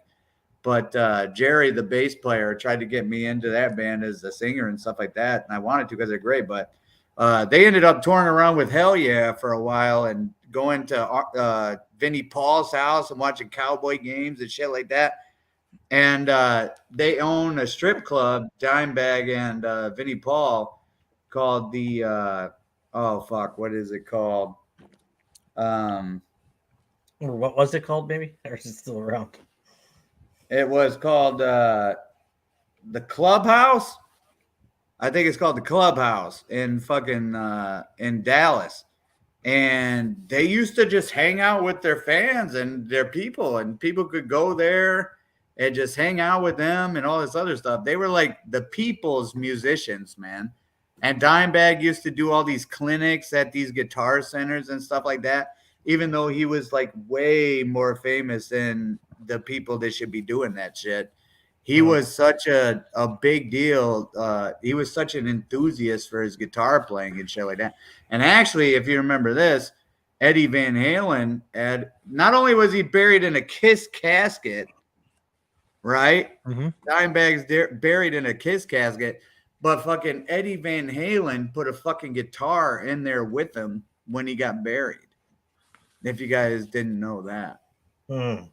But that was just, I mean, that was just the most unbearable fucking story I've ever heard. The way he died and the way he was killed on stage. And I've never like wanted someone to die. I've been so happy that someone was killed and the fucking guy who shot him. And fucking, there was an off-duty cop that was in the crowd that jumped up on the stage and fucking put two in that motherfucker when he shot him. And I've never been so happy to hear somebody was fucking killed in my entire life than that fucking story, man. Anyways, I'm sorry. I could go on and on and on. What you got, Brady? Well, that is my number one. And especially it's number one because I met him at a Qatar Plus store when I was in 8th grade. He signed my Vulgar Display of Power CD, which my CDs are packed away, but I will get it out so I can show you guys that. Yeah, it hit really hard when, especially you meet some of these people, and yeah, seemed like such a cool dude. So it was, yeah, it was rough. It was during the Far Beyond tour, or Far Beyond Driven tour when I was in 8th grade. When you come up to Dallas, you were talking Left about field doing succession. some work in Dallas, right? Patrick Swayze. Oh yeah. Okay. Yeah. Brett, when you come up to Dallas, That you were- Patrick you were Swayze talking time about- that was a rough one. Yeah. hit me up because I'll take you to Vinnie Paul and Dimebag's gravesite. They're really fucking cool. Oh, that'd be awesome. Yeah. Yeah, it's really cool to go there. But yeah, that's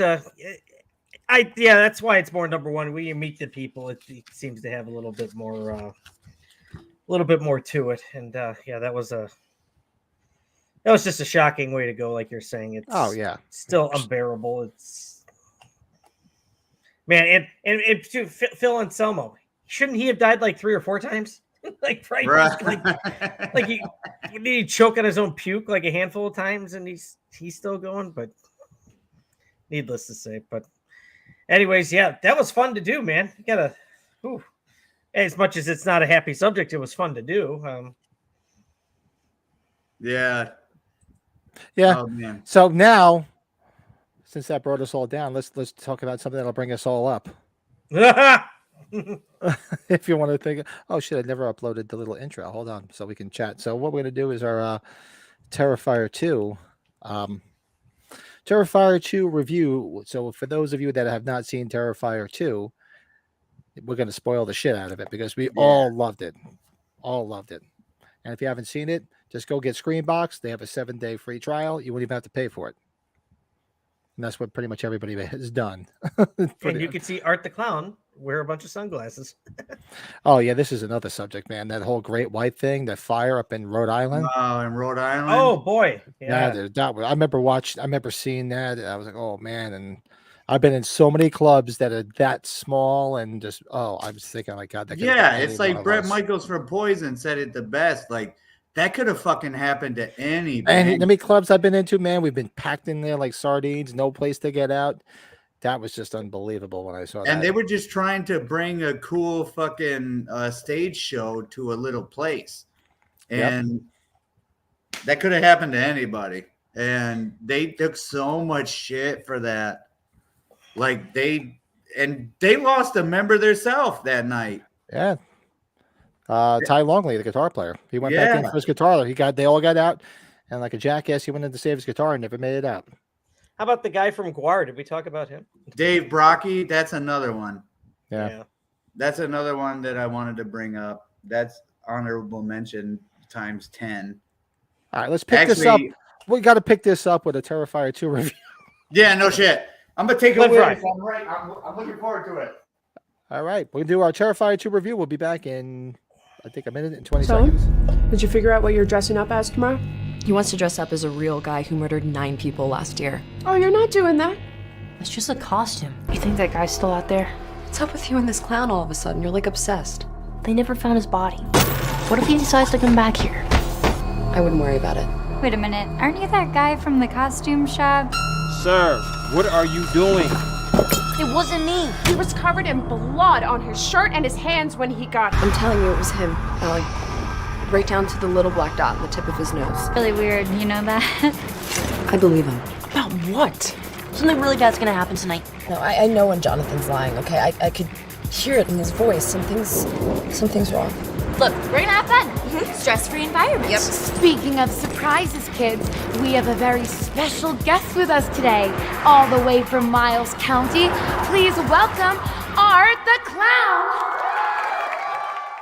Please don't.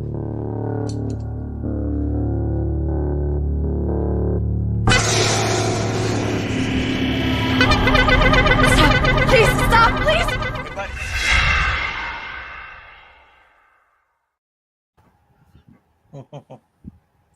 Good times. Good times. Who wants to start? Whoever wants to, you guys, who wants to go first? I might step out for a pee, but you guys probably did during the intro. Yeah, I'll go. I was. Oh, to make the pictures. Thanks for hanging out. He hasn't seen it yet. Yeah, we don't want to spoil it. So if you haven't seen it yet. Yeah, and if you haven't seen it, go look up Screenbox, and it's a 7-day free trial. Go check it out. You could do it through Prime Video. Yeah, it's easy way to do it if you. And Demented Pictures. rules. I don't know if you bounced already, but you brought a lot to this podcast this evening. I appreciate it a lot. Yes. We all do. Yeah, I'm We definitely love gonna the check comments. Yeah, Yes. check your channel out definitely, and we'll be around tomorrow night doing our Halloween 2 watch along too. Yes, the comments go a long way. I can attest, right, guys? Jeff Hanneman, another one that was a rough death, but yeah, we don't want to go down that road again. We're gonna be upbeat and talk about Art the Clown. We're gonna talk Art the Clown. Yeah, I gotta tell you, this movie not being behind a studio backing is a key element to these movies because they could get away with doing a lot of the violence and. But this one's fun. It's like there's that the first one had its fun moments too, but the sense of humor in this one was just priceless. And the idea that he does not talk, his expressions and the mime type thing working here, that really makes him extra effective. And she is my new final girl, one of my new final girls. The girl is absolutely beautiful. Lauren, I forgot what her last name was, but we'll be seeing her again. or something like that. Laura Is it? something or Lauren, one of the two. Yeah. Yeah, she was so good, very, very attractive, and she played the role very well. But yeah, I don't know what to tell you, Michael. This guy's kind of getting up there, this character now. He was popular before it now, but I think he's kind of entered new status, wouldn't you say so? Yeah, and I'm glad too because I've had so many conversations on Instagram, Messenger, or whatever you call it, with David Howard Thornton because he's such a comedy buff. I don't know if you know this or not, but he does like tons of fucking cartoon voices and impressions and things like that. And what I talk to him about is we exchange fucking Groucho Marx lines all the time. Because Groucho Marx lines, right? There's tons of The Marx them, Brothers, yeah.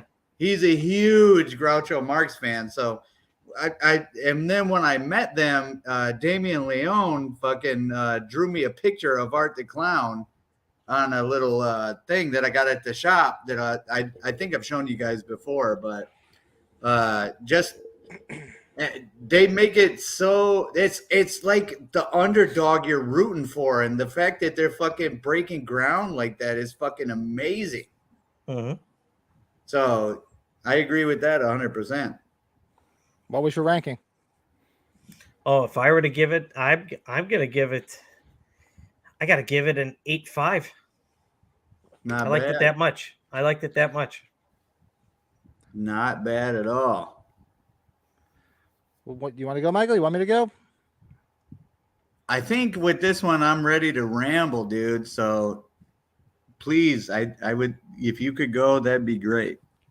So, like I said, I enjoyed Terrifier, the first one. You know, was it the greatest movie ever? No, but it was cool concept. It was nice to see like a new villain character come to life. Had some great practical effect gore. I like the grindhouse way it was shot. I loved the two girls, and they were both cute, and you got to see some nice tots before he sliced her in half with a hacksaw. But and it was entertaining. So I was curious. I'm like, well, okay, well, and then he shot himself, but then he came alive at the end of the movie, if you remember. So I'm like, okay, when they talk about a part 2, let's see where it goes, which it picks up right from there. And from there, it's just like balls out, freaking gore. Chaos. It was just chaos. And you know, they were saying, oh, people in the theaters were walking out and people were getting ill. I mean, come on. In this day and age, I mean, come on. Because I don't buy that. Well, you saw it in the theater, right, Brett? Oh yeah, saw it in the theater with. Were people walking out? No, that was one of the first screenings too, and it was. It's all hyped crap. What people These say, were oh, they were guys. walking Yeah, I don't know about that. I don't know. No, I think think the people that were getting sick, I think, are the people that were taking it from word of mouth. Because the people that saw it right away, I think, were the people that could handle that stuff. Like I saw it with. There was guys that I've seen at our conventions here locally that I recognized. It seemed like the real diehards were out there right away. Is my point. So. Yeah, but I guarantee you there's people in this general population that would totally fucking walk out because it was unbearable. Oh, absolutely. One of the best scenes when he's serving candy out of the severed head of the mom. Oh, priceless. Priceless. And then the one fat kid tried to take 2. And he's like, So for me, it was a fun ride. You know, I was a little skeptical when I heard the running time. I'm like, oh, but that running time just flies by because it keeps you entertained the whole time. There's really no lull. There's no boring parts because the gore itself is like every time he's killing somebody, when you think he's done, he just comes back and starts fucking the person up even more. I mean, like the one girl, he was fucking her up, cutting her up and shit. Then he comes back with bleach and salt and starts throwing it on her on top of it. I'm like, dude. And he's rubbing it in. He's like,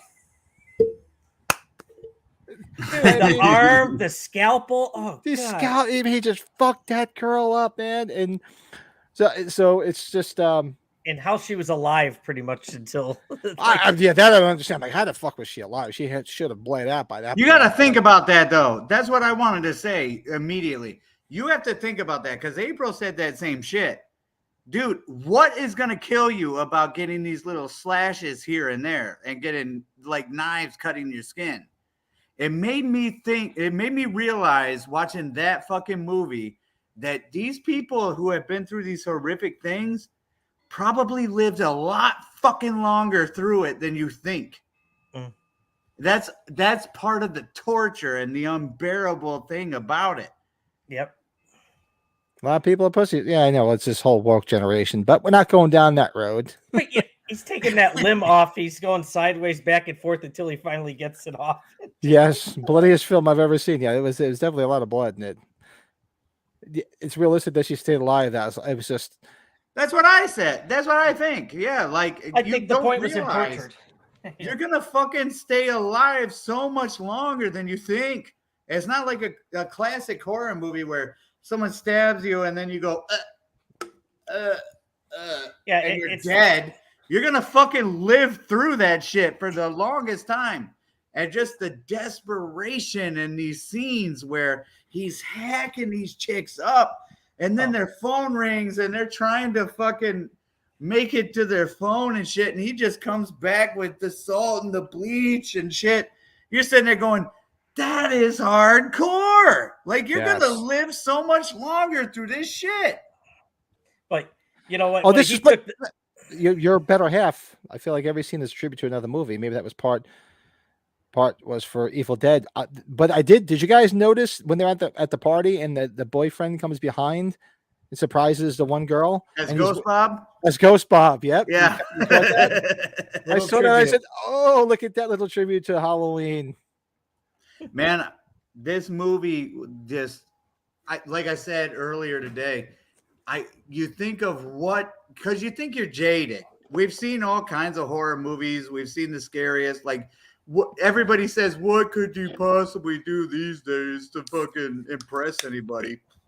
Dude, this movie fucking destroyed that whole thing. They made so many moments where if somebody, like I said earlier, if somebody asked me what would make a fucking scary horror movie these days, you would describe, don't fucking just stab the motherfucker one time and let him die. Fuck 'em Make up. the fucking audience just fucking live through these fucking torturous moments, right? I think she was dead and Art made her talk. Yeah, but so anyways, all these torturous moments, and you feel it, and they did it with every fucking kill. And like I said, I gave away too much about my personal life, but I found an edible and I fucking took it before I watched that movie for the first time. And dude, I was lit. I'm not afraid to admit or embarrassed to admit that shit fucking was kind of frightening the fuck out of me, dude. I was sitting there I wish I was a "I fly don't on the think wall I for can that." handle another fucking kill. And then all of a sudden, like, the creepy guy, he's the creepy line with them, and then he's just fucking in your kitchen. And you sit there thinking, like, oh, in an 80s scenario, these motherfuckers should be running, like, oh no. But no, and then it made you realize that in real life, you'd be sitting there going, what the fuck is this guy doing? And that you'd be sitting there like paralyzed, like with fear. You're not gonna fucking be a genius and just up and fucking grab something out of the kitchen and run out the front door. You're gonna sit there and go, why the fuck is this guy in my house? And this and that. And the suspense, like, you know, Alfred Hitchcock, the king of suspense. This movie had so much suspense, even though you knew what was gonna fucking happen. But every one of those kills was like unbearable. And then, yeah, April talking about the dream scene. With the clown when they're in the clown show. There was so many moments where I was sitting there thinking, are they going a Nightmare on Elm Street route where fucking, you know, these things are happening and she wakes up and the angel wings are on fire? Shut up. But no, dude, fucking the first time I watched that movie, I was a victim to its fucking torture and torment. It had so many scenes that were just so brutal. And like just the thought that you have to see your loved ones after the fact. And they did a great job of capitalizing on that. That little kid comes in and sees his mom there fucking like with her head fucking, with her face fucking ripped in half from the bullet wound and shit like that. And then he comes in and fucking serving mashed potatoes and shoves it in her fucking face. Think about the writing. Like, nobody's going to believe this shit when they see it in a makeup effects kind of way, even though they did a great job. But think about the writing. You're sitting there thinking, oh my God, that's brutal as hell. Killed his mother. And then the kid comes into the fucking scene, sees his mother dead, sitting propped up at the kitchen table. And then he just shoves fucking, in her face, the mashed potatoes. Dan says, I saw videos and I can tell that. Yeah, it's traumatizing. It'll fuck you up. I mean, when he cleavered the guy's head, and the guy that worked in the costume shop just took a cleaver to his head, cut his head.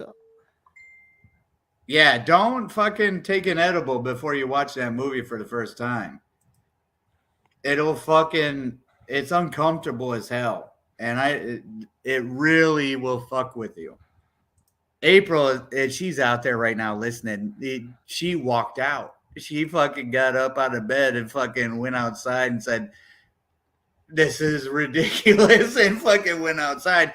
And then she said it's because, oh, I didn't believe that this person would still be alive after this and this happened. No, motherfucker. You were scared.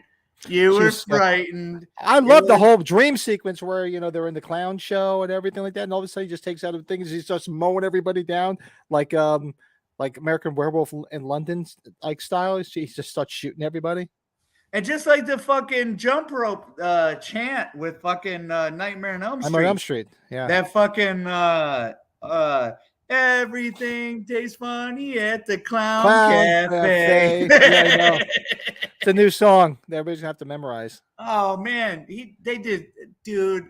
I can't say more great things about this fucking movie. It was a great fucking movie, dude. Like there was no lulls. There was no point that was boring. no. Every time No. everything was very. I mean, the whole scene when he's washed his clothes, and he's sitting there, and he's just reading the paper, and he's just laughing, and he's got and then the one guy's that fell asleep wakes up and sees him like playing patty cake to nobody. And he's Yeah. like, what the fuck is this? Oh man. And then you think about it, like the best thing about horror movies, like for example, Halloween, fucking Jamie Lee Curtis being the Scream Queen, the leading lady. This new chick, she fucking killed. She was badass. I'm looking forward to a Terrifier 3 with her in it.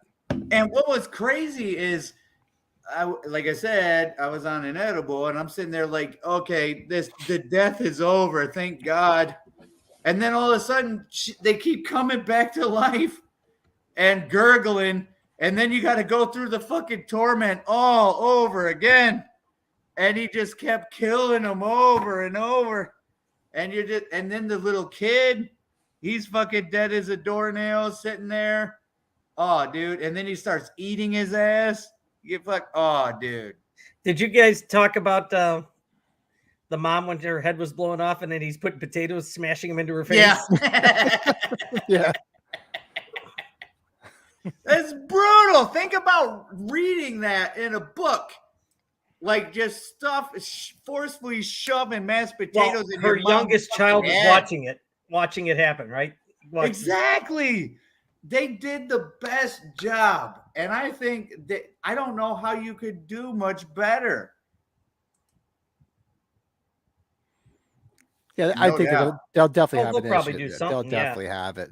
I would think so. I think it's already coming out soon. April liked it. Yeah, Say she liked yeah. it. She didn't. Yeah, she liked it. She was just thinking when the chick got scalped that she would be dead by now, but I don't know about that. Like, can we guarantee someone would be dead after that? I don't think so. Who? Like the chick that was being tortured, the one that he was trick or treating at her door, and then he ended up like cutting her up, and then cut her face and ripped her scalp off the top. Yeah, if she's alive, then she's a superhero. You think so? Because she would have bled out by that point. Remember, don't he had like know. he had her leg all cut up and everything in pieces and everything. Maybe you might be right, but it just still felt like it teeter-tottered on the ability to possibly be real. And then when the mom comes in and discovers her daughter, and he's sitting there just Laughing. making these little hacks at her legs and shit like that, that's brutal. That's what I would say. Before I watched this movie, I always told people the biggest elements of making a scary movie. A, you got to make people that care about the characters fucking have to watch. And then B, don't just stab the motherfucker and they drop dead. Make them fucking suffer. Make he them does. suffer for a while. The only other thing that I said that they did not do, and they kind of did, was do it to kids. Do it to kids. Well, and they I did. swear The to younger God, the younger you'll get an brother. X rating. Yeah, the younger brother got beat up, and he was whipping him and fucking him up too. The younger brother. Yes. And then she stepped up and she was taking all the abuse, trying to cover him. She was fucking badass. Follow her on Instagram too. She's super cool. She's a lot of fun. If you guys know, her named Lauren Laverne. She's on Instagram. She's cool as hell. I think Sean Clark reps her. I could be wrong. Yeah, if you follow her on Instagram, she's definitely cool. But it's just, to me, it's just top to bottom a great movie, and just curious to see where they go next, because you figure, you know, he was decapitated, and the woman from the original one who got her face all clawed up all of a sudden gives birth to his head, and she's licking it like a baby. I think they were onto something with the whole. So you know, where's this going? I'm very curious. Exactly, and I don't think you need to explain it too much. I think people will accept the fact that they just want to see more shit. No, they want, you know, that's one thing about, I think, is like usually people, like especially the Halloween fandom, is so fucking divisive because everything's got to be cookie cutter. You have to have a reason behind everything. There's no reason with Art the Clown, so just enjoy it. Don't question it.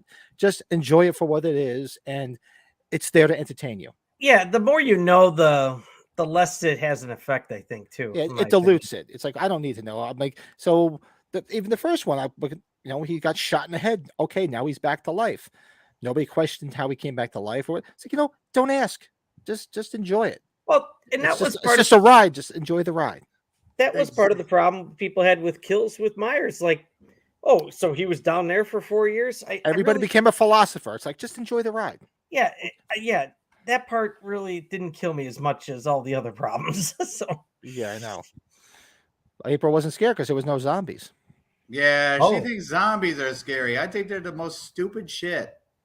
Well, that's what's great about Art. He's so, it's like he's just sitting there and he's fucking somebody up and he's just laughing, like, and he doesn't speak. Doesn't say a word. Speak.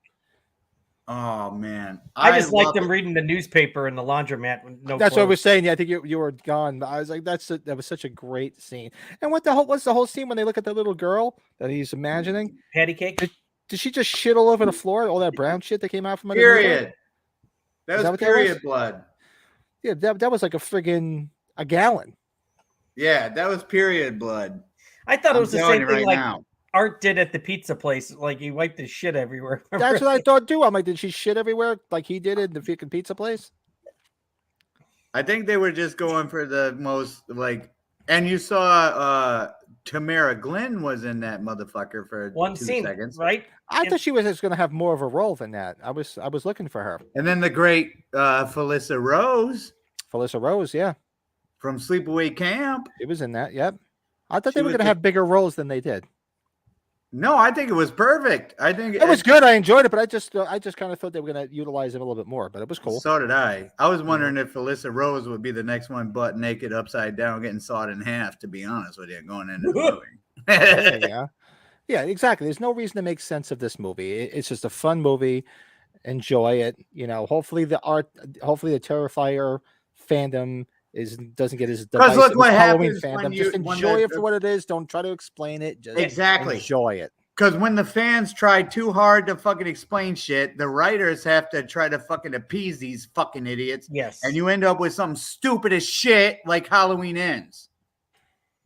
Just Just fucking enjoy it. Like, but that somebody brought up here, or where was it? Was it Dave? Somebody brought it up and said, you know what? Well, what was good because he went about the way he wanted to, Damien Leone, and he was able to make the movie he wanted without any interference. Yeah, so that's what you need. If anybody and people that haven't seen it, don't let the running time of the movie goes fast. Push you away. It goes fast. And you it talk keeps about moving. people like selling out and fucking doing what the crowd wants or trying to please the crowd. The Terrifier is the fucking movie right now for us horror fans that is as true to the fucking game as it gets. Like, you're not gonna do better than the fucking Terrifier. Not now. So if these guys fucking and they're doing really well, and they didn't need fucking backing from like corporate America. Yeah. If we could keep this shit like going in this same vein, this could be the best fucking franchise ever fucking made, dude. As long as they just let Damien Leone do what he was doing, what he does, and just don't get any studio interference, because that's usually what fucks it up. Money talks. Yeah. You see that big paycheck, people seem to cave. But they got to be doing great with money. So as long yeah. as they're happy with the money they're getting, and there's like a way, because this was all like crowdfunded too, wasn't it? Yeah. Well, all I know is I'm ready to fucking fund the next one, dude. The second I find out there's Terrifier 3 and they need some money, let's do it. Yes, the corkscrew kill was awesome. That was great. When he's sitting there stabbing him, I'll give him that. It just sucks that it wasn't actually Michael Myers, but it was a good scene. Hey Ted, where's the corkscrew? Sorry, wrong. Dad, where's the corkscrew? Ted, where's the corkscrew? Oh, there it is. Ah! Sorry, George. It's like, Oh, sorry. That's the I don't know what his name Good. is in that. George is the movie he did the next year. So, Oh, that's funny. Great George one. McFly. made like 10 million. Yeah, it's made. It's just believe. That's what I'm hoping. I'm hoping the But big. it only I'm cost. just hoping it like Universal or Blumhouse will come along and say, let's go do a movie with Damien Leone, and then they just stick their nose in it and fuck it all up. Yeah, because you can't. A studio's not going to release a movie like that, and it wasn't even rated Right. for right reasons. He can't be. Oh, I mean, Well, come on. Big Now we Dave- got an X rating. Big Dave gave a rating, and NC-17. he agrees with you. 8.5. I'm right way there to with go, Dave. Dave. I'm there too. I didn't give it a number. I put but 8.5 right there is good for me. I really enjoyed it. And Mike, Much- did you give it a number? Much more than After the first one. everything I've been through with movies and shit like that, and the desire and the jaded that we have, the jaded feeling of thinking we've seen it all, we've done it all, everything's just a fucking repeat of something that's already fucking happened. I give this fucking movie a 9.5, dude. 9.5. Ooh. What keeps This it from a movie, 10? if you talk about it and you think about it and you write it down and you read it, you will realize this movie has every fucking ingredient you're begging for in every fucking horror movie you ever watch.